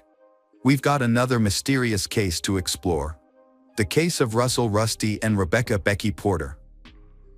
Russell Rusty and his wife, Rebecca Becky Porter, bought a farm in Willard, Missouri, USA, in 1957. At the time, it was a small settlement with a close-knit community where everyone knew one another. The crime rate was low, and life was peaceful, quiet. On April 19, 2011, Rebecca, aged 40, unexpectedly missed her scheduled shift at work. She hadn't mentioned any health issues beforehand, which raised concern among her coworkers and later her supervisors. That morning, the family's neighbor stepped out onto the porch and noticed Rebecca's car still parked outside. Rebecca typically left for work early, as she usually woke up at around 7:30 and left the house by 8 a.m. thinking she might be feeling unwell. The neighbor decided to check on her. However, when he knocked on the door, there was no answer. At first, he assumed she might be resting due to fatigue and didn't think much of it. But as the day went on and the house remained silent, his concern began to grow. Later, Rebecca's daughter, Jessica, arrived at the house, concerned because she hadn't been able to reach her mother by phone. The neighbor informed Jessica about the unusual situation. Together, they knocked on the door, but still, no one answered. When they peered through a window, they saw the house in disarray, leading them to contact the police. Their call followed an earlier one placed by Rebecca's son, who had already reached out to law enforcement after being unable to contact his mother. He expressed his concern and requested a welfare check for the Porter family. When the patrol arrived at the house, they were immediately hit by a strong smell of cleaning products, noticeable even from the porch. The officers inspected the property and peered through the windows. Inside, they found the house in total disarray, particularly in the kitchen and the main bedroom. In the bedroom, the bed was out of order, the mattress tilted, the blanket pulled off, and belongings like a handbag and a mobile phone scattered across the floor. There were clear signs of a struggle, which made the house resemble a crime scene.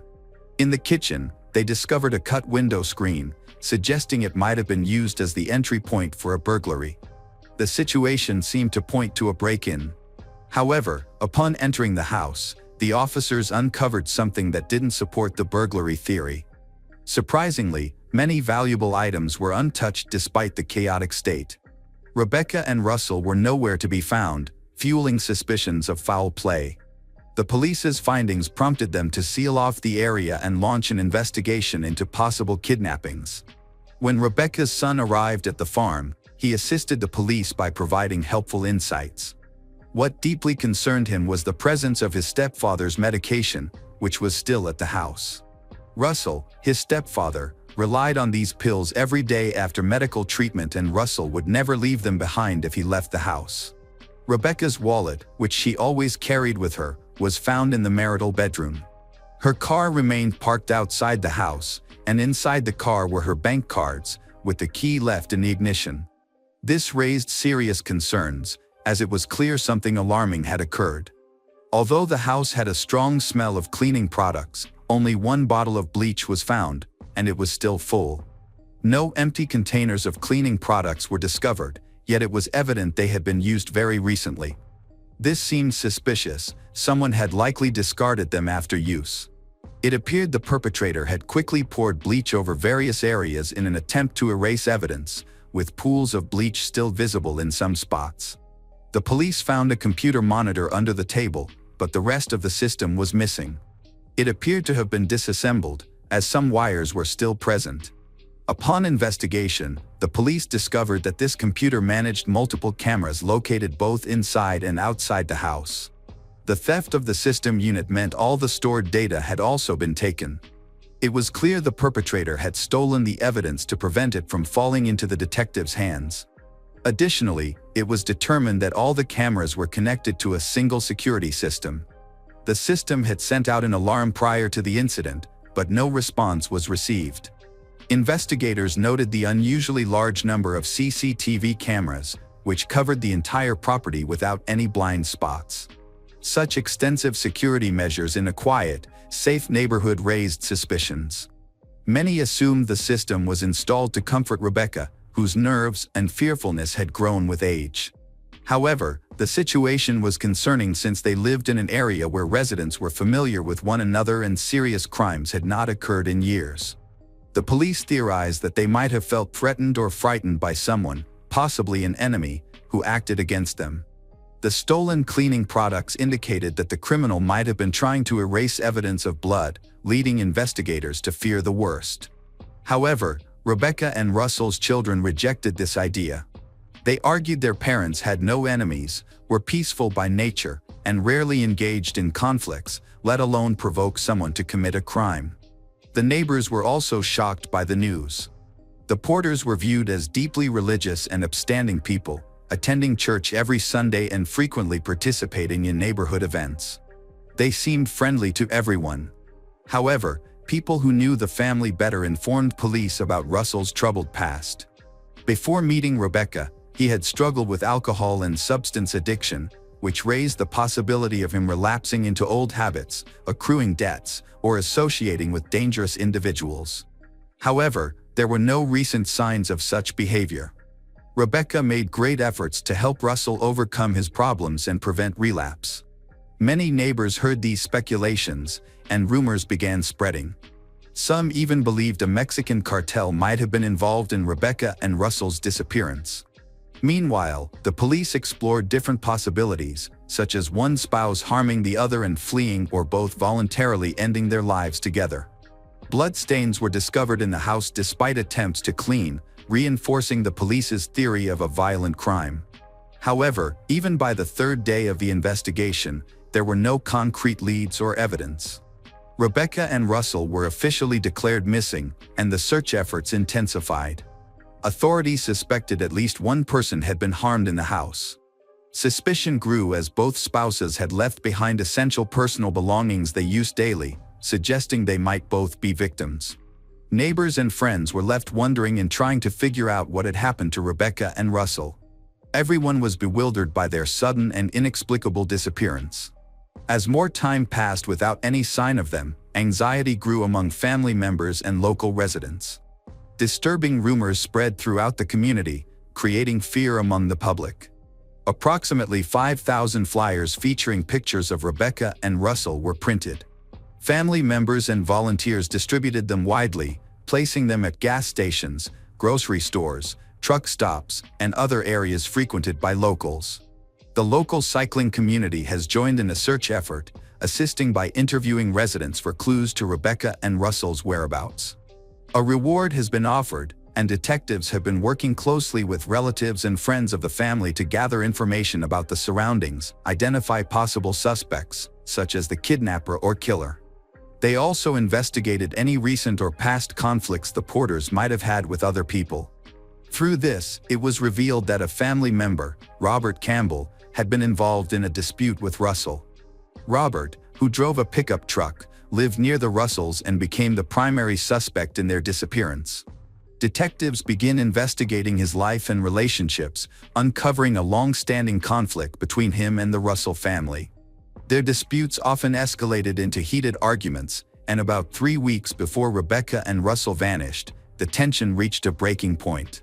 Both parties obtained restraining orders against each other.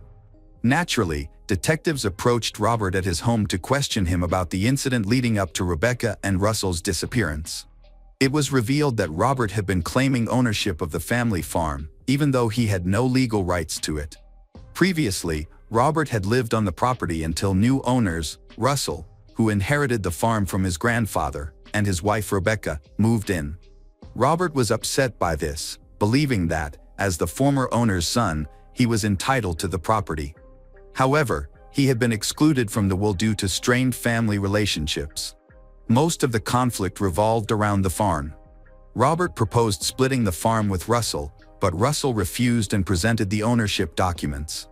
This refusal fueled Robert's resentment. Robert believed his claims were valid because, prior to Russell and Rebecca moving in, he had worked on the house. He had renovated the facade, built a second floor, and invested time, money into improving the property. Nevertheless, when Russell took over, they effectively evicted him and dismissed his investments as irrelevant. Rebecca and Russell explained to Robert that, according to the legal documents, he had no rights to the property. His investments did not entitle him to any portion of the farm. Despite this, Robert felt wronged. He demanded that Rebecca and Russell either vacate the property, share ownership, or at least compensate him for his expenses. Unfortunately, they were unable to reach any form of agreement. The situation escalated, and it was clear that no resolution would come from the Supreme Court. This created an opportunity for Robert to remove both Rebecca and Russell, as well as seize their property. Detectives observed that Robert was behaving very possessively toward the property that originally belonged to Russell's grandparents and had not been passed down to him. He held deep resentment toward the family, particularly Rebecca and Russell. Eventually, due to ongoing conflicts, he moved his new trailer about half a kilometer away from the farmhouse. Robert seemed to have a strong motive for violent actions, including an attack, kidnapping, or even murder, given the long-standing disputes with the family. Although Robert denied any involvement in Rebecca and Russell's disappearance, claimed that he had an alibi, the evidence complicated matters. On the day of the incident, he was reportedly 150 kilometers away in another city on a business trip with his wife. Despite this alibi, police appeared to piece together a narrative suggesting his involvement. Robert, who lived only a few hundred meters away from the Russells, openly expressed interest in their property and became subject to a restraining order. The farm's CCTV cameras were likely installed due to concerns about him. Witnesses confirmed frequent arguments between Robert and the family. On one occasion, he was seen driving by their home, yelling out the window that their time there was limited, perceived by some as a threat. It was plausible that Robert could have hired someone to carry out the crime since he had a clear motive and might have wished to avoid direct involvement. But could he really harm his own relatives and their spouse? As investigations dug deeper, it was revealed that Robert harbored significant resentment toward them as recently as a year before their disappearance. Rebecca had previously been married before meeting Russell. Her first husband, Terrence, was a local church pastor. Their divorce was complex and highly controversial. 4 months after the split, Rebecca met Russell. At that time, Russell was battling an addiction to illegal substances and alcohol. However, after meeting Rebecca, she became a positive influence in his life, like a breath of fresh air. From the very beginning, she seemed determined to help him overcome his struggles. Russell later admitted that her presence gave him a renewed sense of purpose. Rebecca was more than 10 years older than Russell, which initially unsettled his family. However, they eventually accepted the relationship. On the other hand, Rebecca's family reacted much more negatively. Following her divorce, Rebecca lived with her children and parents, but they strongly disapproved of Russell. As a result, her children stayed with their grandparents and distanced themselves from their mother, upset by her decision to pursue a relationship with a much younger man who had serious addiction issues. In fact, they refused to attend Rebecca and Russell's wedding. The ongoing discord between Rebecca and Terrence wasn't unusual and didn't initially seem like a strong motive for the attack. However, the intricate divorce process brought up several questions, especially concerning a restaurant they had opened and co-owned during their marriage. Neither of them wanted to split the business during the divorce, which could have provided a financial motive for Terrence to target her and her new husband, Russell. At this stage of the investigation, detectives had not identified any other potential suspects. The focus shifted to two individuals, Uncle Robert Campbell, who had a strained relationship with Russell, and ex-husband Terrence Fraser, who might have financial grievances against Rebecca. Investigators approached Terrence, a church pastor, to learn more about his recent interactions with Rebecca. Unlike Robert, Terrence appears genuinely distressed from the start and seems deeply saddened by Rebecca's disappearance. His behavior stood in stark contrast to Robert's and showed no signs of recent conflict. Terrence had moved on with his life and appeared content, expressing sincere regret over the disagreements during their divorce. He admitted he could have been kinder at times and acknowledged his past mistakes with genuine remorse. The police continued to stay in contact with Rebecca's and Russell's relatives and friends during the investigation. One of Russell's friends shared some intriguing information. The family's property had been targeted by multiple crimes in the past. This suggested they might have had more enemies than anyone had realized. For instance, a few months before the disappearance, there had been an incident of agricultural theft on their farm. In response, Russell had installed video cameras on the property. Robert was also investigated for possible involvement. However, it was confirmed that he couldn't have committed the crime during that time because he was far from the city. Despite this, his intense dislike for Russell raised suspicions that he might have orchestrated the crime. At the time of the incident, Robert was working as a truck driver and was traveling to Texas. Separately, Terrence was also ruled out as a suspect through further checks. This led to the theory that the Porters might have had other, less obvious enemies unknown to the police. Eventually, the investigation appeared to hit a dead end. About a week after Russell and Rebecca disappeared, an unexpected development occurred. Early one morning, the station received a call reporting that Donald and Helen Willingham had been found stabbed to death in their home. The police immediately noticed several similarities between this case and the Porters. Both homes were broken into without warning, nothing of value was stolen, and the level of brutality was extreme. However, unlike the first incident, the bodies in this case were not removed, nor was there an attempt to clean up the crime scene. The reason? A neighbor had frightened the perpetrator. The witness even chased a man wearing a black hoodie for a short while but failed to catch him. The suspect managed to escape, but the neighbor promptly reported the incident to the police around 5 a.m. The investigation into the second case revealed troubling parallels. The Willingham family bore a striking resemblance to the Porters. Both women, Helen and Rebecca, were actively involved in their local church. Helen was married to Donald, the local church pastor, just as Rebecca had once been. This raised fears of a possible serial killer or a connection between the two families. Despite intense efforts by law enforcement, progress in both investigations was limited. The police thoroughly examined the relatives of the Willingham family, their close acquaintances, and the timeline leading up to the crime. As in the case of the Porter family, several suspects were identified, but each was ruled out after further questioning. Both cases appeared to be at a standstill until July 2011, when the situation took a turn. In that month, a man named Jose Huckleberry was taken into custody at the station, accused of committing a burglary in Greene County. During a 7-hour interrogation, he confessed to killing Donald and Helen but denied having any role in the disappearance of Rebecca and Russell.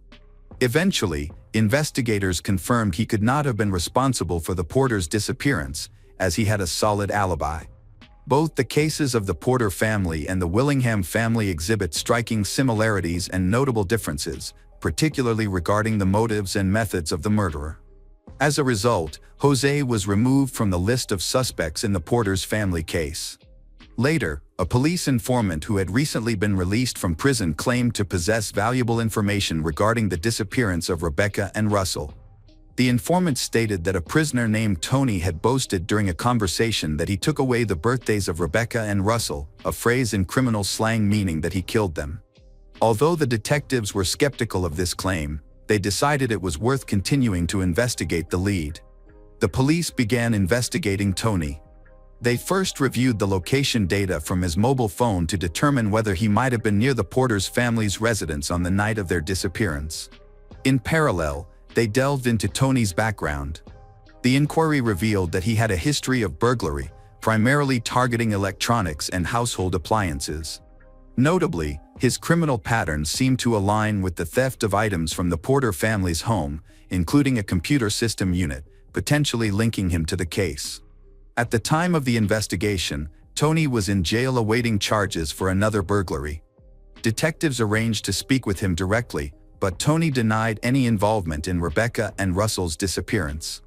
The family recounted Tony's tumultuous past, claiming that he had experienced problems from a young age. He had consistently found himself in trouble and had been connected to the criminal world since his school years. Investigators interviewed Tony's family and uncovered a long-standing conflict among the family members. Some relatives hadn't seen Tony for years and were unaware of his circumstances. Others, like his cousin Dusty Hicks, remained in contact and actively cooperated with the investigation. Eventually, Tony revealed he might have information about a crime involving the Porters. He told the police he could lead them to a location where the Porters' bodies might be hidden, an old hut in the forest. Tony led the police to the site. As they neared the hut, a foul odor grew stronger. Once inside, the smell was overwhelming. In the floorboards, they found a hole concealing a grave filled with garbage and human remains. By this time, 3 months had passed since Rebecca and Russell had gone missing, and the condition of the bodies was severely deteriorated. Identification wasn't immediately possible, and forensic examination was necessary to confirm the victims' identities. Experts have confirmed, through dental records and DNA analysis, that the bodies belonged to Rebecca and Russell. The case was reclassified from a disappearance to a double murder. Investigators concluded that they had been attacked in the head at close range with a weapon. They was found wearing pajamas, suggesting they were likely attacked during the night or early morning while sleeping. It's strange when bodies are found deep in the forest, far from their homes. This area is difficult to access, and for a long time, the question arose, how could a stranger know about this place? The truth was later revealed. Tony's cousin, Dusty Hicks, was an accomplice. Dusty disclosed that Tony was part of a gang, which included several of his childhood friends. They often commit crimes, mainly by breaking into houses and stealing to unlawfully benefit from others' property. Until the Porter family's murders, the gang had no history of violent crimes. Dusty revealed that he, Tony, Wendy Friend, Tony's wife, and their son, Philip, were involved in the massacre. Investigators decided to examine their phone records. Suspicious messages were discovered between Tony, Wendy, Philip, and Dusty. On April 18, 2011, they were near the Porter's family house, but their devices were switched off a few hundred meters away from the farm. The suspects confessed during interrogation that a specific customer had offered them $100,000 to carry out a double murder. Tony, the oldest and most experienced among them, influenced Philip and the others to join the criminal plan, driven by the promise of money. According to their statements, they prepared by wrapping their hands in a special adhesive film to avoid leaving fingerprints. Before heading to the Porter's farm, they bought a can of bleach, which they later used to wipe away evidence at the crime scene. To disable the CCTV system, they cut the wires, triggering an alarm. After cutting through a fence, they entered the house through a window. Tony carried a weapon, while the others assisted him. He went into Rebecca and Russell's bedroom, brandished the weapon at them, who had awakened, and instructed the accomplices to restrain them using plastic ties. They were then abducted and taken away in a pickup truck to an isolated forest area. Rebecca and Russell were left near a cabin in the woods, where their bodies were later discovered. Philip, one of the suspects, disclosed that Tony and Dusty led them deeper into the forest. Approximately 10 minutes later, he heard the sound of weapons exploding, followed a few minutes later by another explosion, signaling the deaths of Rebecca and Russell. Their bodies were buried hastily in a makeshift grave. The perpetrators returned to the Porter's family home to clean up the crime scene and stole a computer containing footage from the CCTV cameras to eliminate incriminating evidence. The police focused on the person who ordered the crime, someone willing to pay $100,000 to kill two innocent people. Tony eventually revealed a name, Robert Campbell. It made sense to the investigators, as Robert, Russell's uncle, had more than one motive. He wanted revenge for being evicted, but there was something deeper. Russell and Rebecca knew a terrible secret about him, though the exact details were never revealed. Russell and Rebecca suspected that Robert was involved in illegal activities, specifically selling stolen equipment. They had gathered evidence and were planning to report him to the police. To prevent this, Robert turned to his friend Tony, who organized a group to carry out the murders. The entire gang was eventually arrested.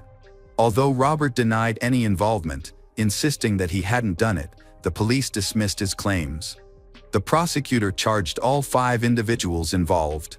Tony Friend admitted guilt in 2 counts of first-degree murder and received a life sentence without parole. Dusty Hicks was sentenced to 2 life terms. Wendy Friend also received a life sentence. Philip Friend cooperated with authorities, testifying against the others, which led to a reduced sentence. Robert Campbell went to trial, and despite the evidence being circumstantial, he was convicted of 2 counts of first-degree murder and sentenced to 2 life terms without parole. Even Robert's wife, Carolyn, faced potential prosecution for aiding him in committing perjury, but she ended her life before any charges could be filed.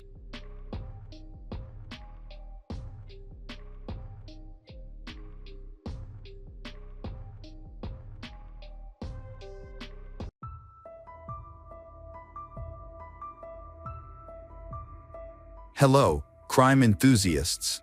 Are you ready for another chilling investigation? The case of Karen Laylen Oviedo. Rolando Angel Aquino was born in 1987 in Bolivia and later moved to Guaymalan, Argentina. He is the oldest of 7 siblings and started working at the age of 14 to support his parents. In his youth, Rolando met Carolina Chavez, and in 2007, they had a son together. They eventually separated. Later, he entered a relationship with Maria Soledad Guardia, with whom he had another son, Elias. Despite their breakup, Rolando remained involved in his children's lives. Elias cherished his father and enjoyed spending time with him, even after his parents parted ways. Meanwhile, Rolando maintained relationships with his ex-wives and always prioritized his sons, ensuring that he remained in contact despite not living with them. Eventually, Rolando started a relationship with Karen Leyland Oviedo. Karen is an outgoing and friendly woman, born on March 30, 1990. In 2016, they moved in together and started their own business.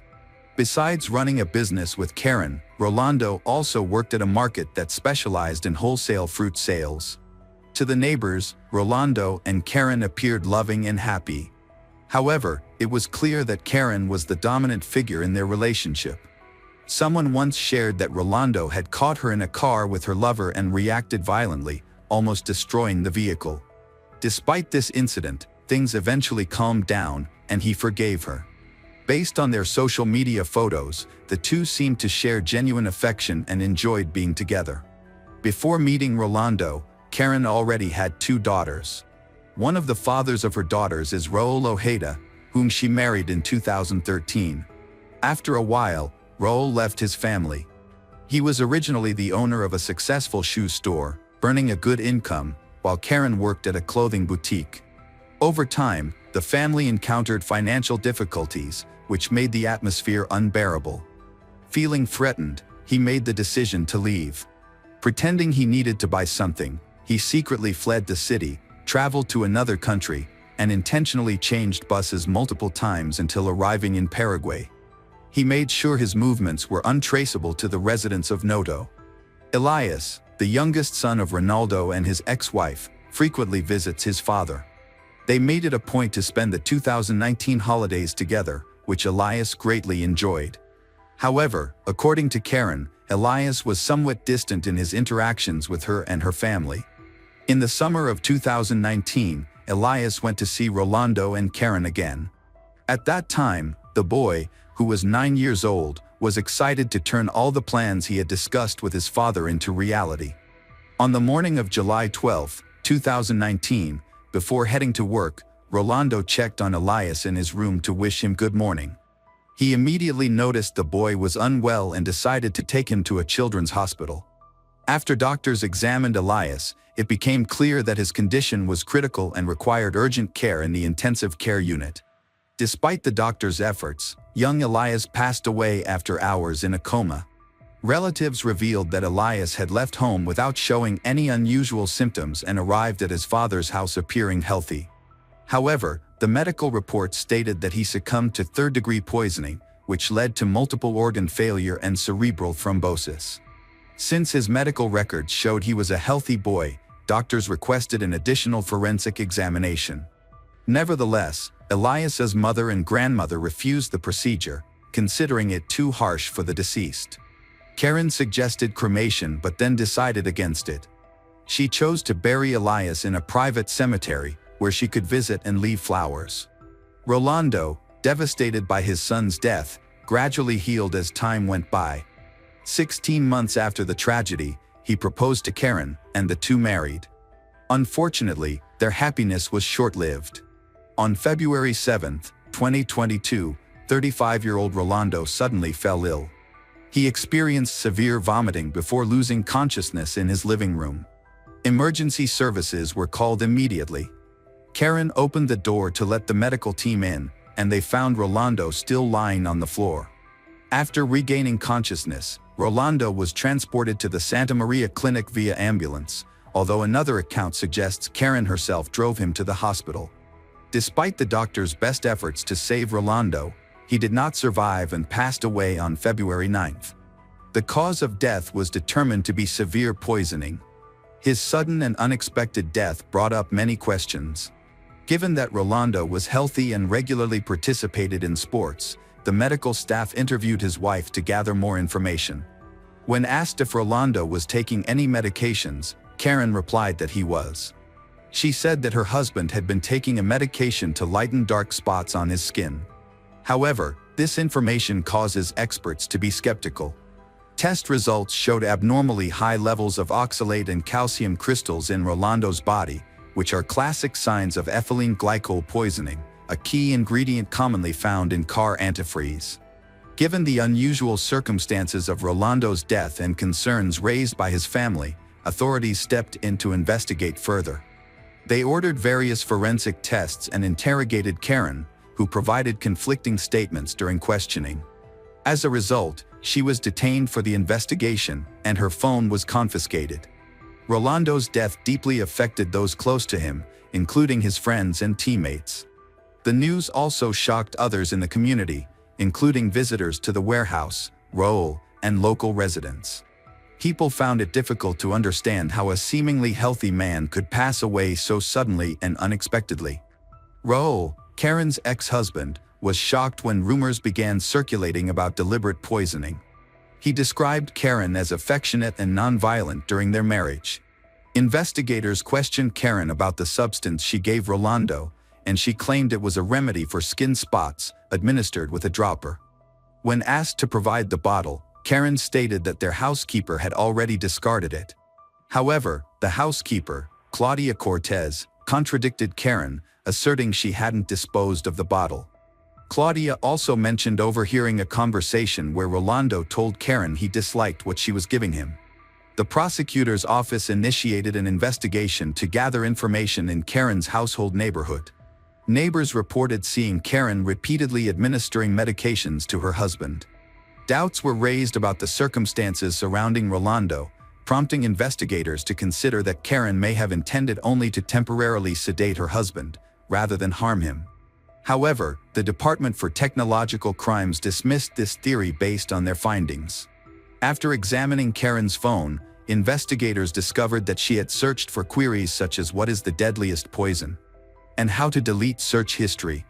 Furthermore, evidence revealed that she had ordered ethylene glycol from an online store twice in the days leading up to her husband's death. According to the Centers for Disease Control and Prevention's Agency for Toxic Substances, ethylene glycol is a synthetic liquid that absorbs water and is commonly used in the production of antifreeze. It is odorless, has a sweet taste, and is highly toxic to humans. Based on preliminary findings from the forensic examination conducted by the Supreme Court, investigators charged Karen with intentionally poisoning Rolando by diluting a toxic substance with orange juice. Consuming the drink caused Rolando to suffer severe poisoning over the weekend of February 5th and 6th, leading to a rapid decline in his health. He was admitted to the emergency room on Monday and subsequently passed away. By mid-February, authorities compiled sufficient evidence against Karen, and on February 16th, she was formally charged with aggravated murder. Rolando's death and the subsequent investigation raised suspicions about the circumstances surrounding the death of 9-year-old Elias. Authorities launched a new inquiry into Karen's potential involvement in the boy's death. Upon reviewing Elias's medical history, the prosecutor's office noted that Karen claimed he was healthy and energetic, but during a stay at his father's home, the child suddenly fell into a coma from which he never recovered. The death certificate stated that Elias died due to internal organ failure and brain thrombosis. However, investigators questioned whether such causes were plausible for a healthy child of his age. The prosecutor's office uncovered evidence linking Karen to the purchase of ethylene glycol. Store records confirmed that she purchased the substance on July 2, 2019, shortly before Elias moved into her household. Furthermore, Elias's relatives revealed that Karen had strongly advocated for cremating the boy's remains, despite his biological mother opposing the idea and choosing burial instead. Based on the accumulated evidence, prosecutor Claudia Rios charged Karen with aggravated murder on March 4, alleging that she had poisoned Elias. On March 14, the court approved a pretrial detention order for Karen. Although she appealed the decision, the judge upheld the ruling, requiring her to remain in custody until the trial. The trial commenced on Monday, November 28, 2022, at the criminal court in Mendoza, nearly 10 months after the alleged incident. The case focused on Karen and two separate charges, the murder of Elias and the murder of Rolando. Prosecutor Gustavo Fellman handled the first charge, while prosecutor Claudia Rios managed the second. Javier Aquino, Rolando's eldest son and 15 years old at the time, acted as the plaintiff, supported by legal representation. In their opening statements, the prosecution argued that Karen had murdered Elias and later Rolando by giving them orange juice mixed with ethylene glycol. This toxic substance caused severe poisoning, ultimately leading to multiple organ failure. Karen's defense, however, challenged the prosecution's allegations, contending that there was no direct evidence linking her to the crimes. The defense attorney also highlighted that Karen lacked a clear motive for the murders, as she had already secured ownership of the house, 2 cars, and the family business. Additionally, they refuted the prosecution's assertion that Karen had used her phone to make suspicious purchases or research ethylene glycol online, undermining allegations that she had previously used the poison to harm Elias. While condemning the actions that led to the deaths as deplorable, the defense reminded the court that no conviction should occur unless guilt is conclusively proven. Karen, labeled by the media as the poisoner, took the stand after the initial testimonies concluded. Following a request from her lawyer, the judge permitted her to speak. Karen firmly declared her innocence, stating that she had been falsely accused of committing a heinous crime. She expressed her distress at the idea that someone was trying to frame her as the murderer. Her lawyer emphasized to the jury that the accusations against her were baseless. Karen claimed that Rolando may have hacked into her account to purchase antifreeze. According to her testimony, when the package containing antifreeze arrived, Rolando told her not to touch it, left the house, and took the parcel with him. Karen also stated that she had a verifiable alibi. On February 6th, the day Rolando began to feel unwell, she claimed that she wasn't at home. Instead, she had gone to a beauty salon and then to the gym, returning later to find her husband already vomiting. During her statement, Karen criticized the prosecutors, accusing them of immorality for implicating her, a mother of 2 young daughters, in the murder of a child, Elias. The prosecution then requested permission to cross-examine Karen. They asked if she had suggested cremating Elias. She denied this, asserting that it was not her decision and that she had never said anything of the sort. During the trial, prosecutors introduced various witnesses, including family members of Elias. Maria, Elias's mother, testified that after her son's death, Rolando told her about Karen suggesting cremating the boy's body so that each family could keep the ashes for 1 week. However, Maria rejected this suggestion. She also told the jury that during a meeting at the cemetery, Rolando mentioned Karen's jealousy, claiming she even slept in a separate bed because of it. Carolina, who is Rolando's first wife, also testified. She confirmed that, according to Rolando, he and Karen slept in separate beds. Carolina mentioned that she had never met or spoken to Karen before. However, on the morning of February 8th, Karen called her directly to report that Rolando was ill and had been hospitalized. During the conversation, Karen mentioned that Rolando might have taken some medication that caused him to feel unwell. She also asked Carolina for help unlocking Rolando's phone, saying she suspected he might be involved with another woman. Carolina was shocked to hear about Rolando's condition, as he had appeared perfectly fine just days earlier when they met.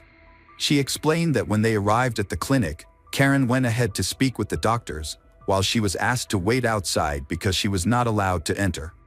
Carolina found the situation very strange. Determined to get answers, she contacted the doctor directly and demanded to know why she hadn't been allowed to see her ex-husband. The doctor explained that Rolando had lost consciousness, had not regained it, and was unresponsive to all treatments. Carolina then went to the secretary's office to file a formal complaint. During another conversation with Karen, Carolina learned that Rolando had taken syrup for a skin condition, which had caused an allergic reaction. Karen added that the bottle was no longer in the house, as the housekeeper had thrown it away. Karen also stated that she was covering all the medical expenses and told Carolina that there was no reason for her to stay any longer. Furthermore, Karen tried to convince Carolina that Rolando had expressed a wish to be cremated, suggesting that his ex-wife should support this decision. The jury also heard testimony from doctors, police officers, and expert witnesses during the trial. Among them was pediatrician Ivana Marinelli, who treated Elias during his hospitalization in July 2019. Dr. Marinelli explained that the boy had been brought to the hospital struggling to breathe and required emergency intubation. A CT scan revealed severe cerebral thrombosis, and intensive therapy was initiated. She confirmed that Elias's symptoms, such as altered consciousness, anxiety that escalated into a coma, were consistent with ethylene glycol poisoning. After treatment, Elias's condition worsened rapidly. At approximately 5 p.m. on July 12, he suffered cardiac and respiratory arrest. The medical team attempted resuscitation for 50 minutes, with the boy's father present, but all efforts proved unsuccessful. At 6 p.m., the boy was pronounced dead.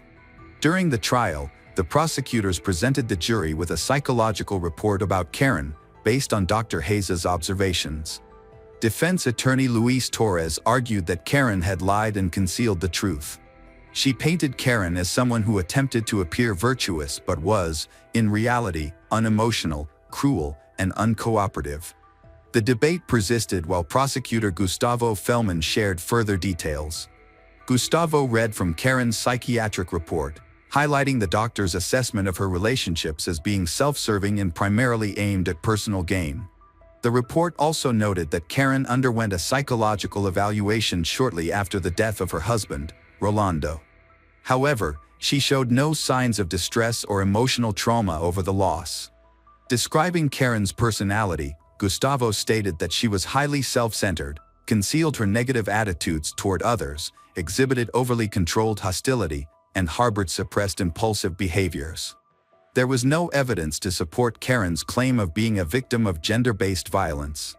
Before the guilty verdict was delivered, the prosecutor firmly argued to the jury that all evidence pointed to Karen having meticulously planned and carried out both murders without raising suspicion. She knowingly purchased ethylene glycol, disposed of its packaging, and disguised it as juice. After Elias and Rolando fell ill, she made no effort to help them.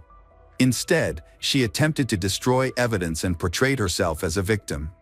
The prosecutor submitted a list of ethylene glycol purchases made using Karen's account in connection with Rolando's murder. The prosecutors and the plaintiff urged the jury to deliver a unanimous guilty verdict, emphasizing that it was the only path to justice. They argued for Karen to be convicted of murder with aggravating circumstances. However, the defense argued that the prosecutor's office lacked solid evidence linking Karen to the deaths of Elias and Rolando. The defense attorney contended that while a person can appear virtuous and still commit a crime, it is equally possible for someone to have flaws and yet be innocent of any wrongdoing.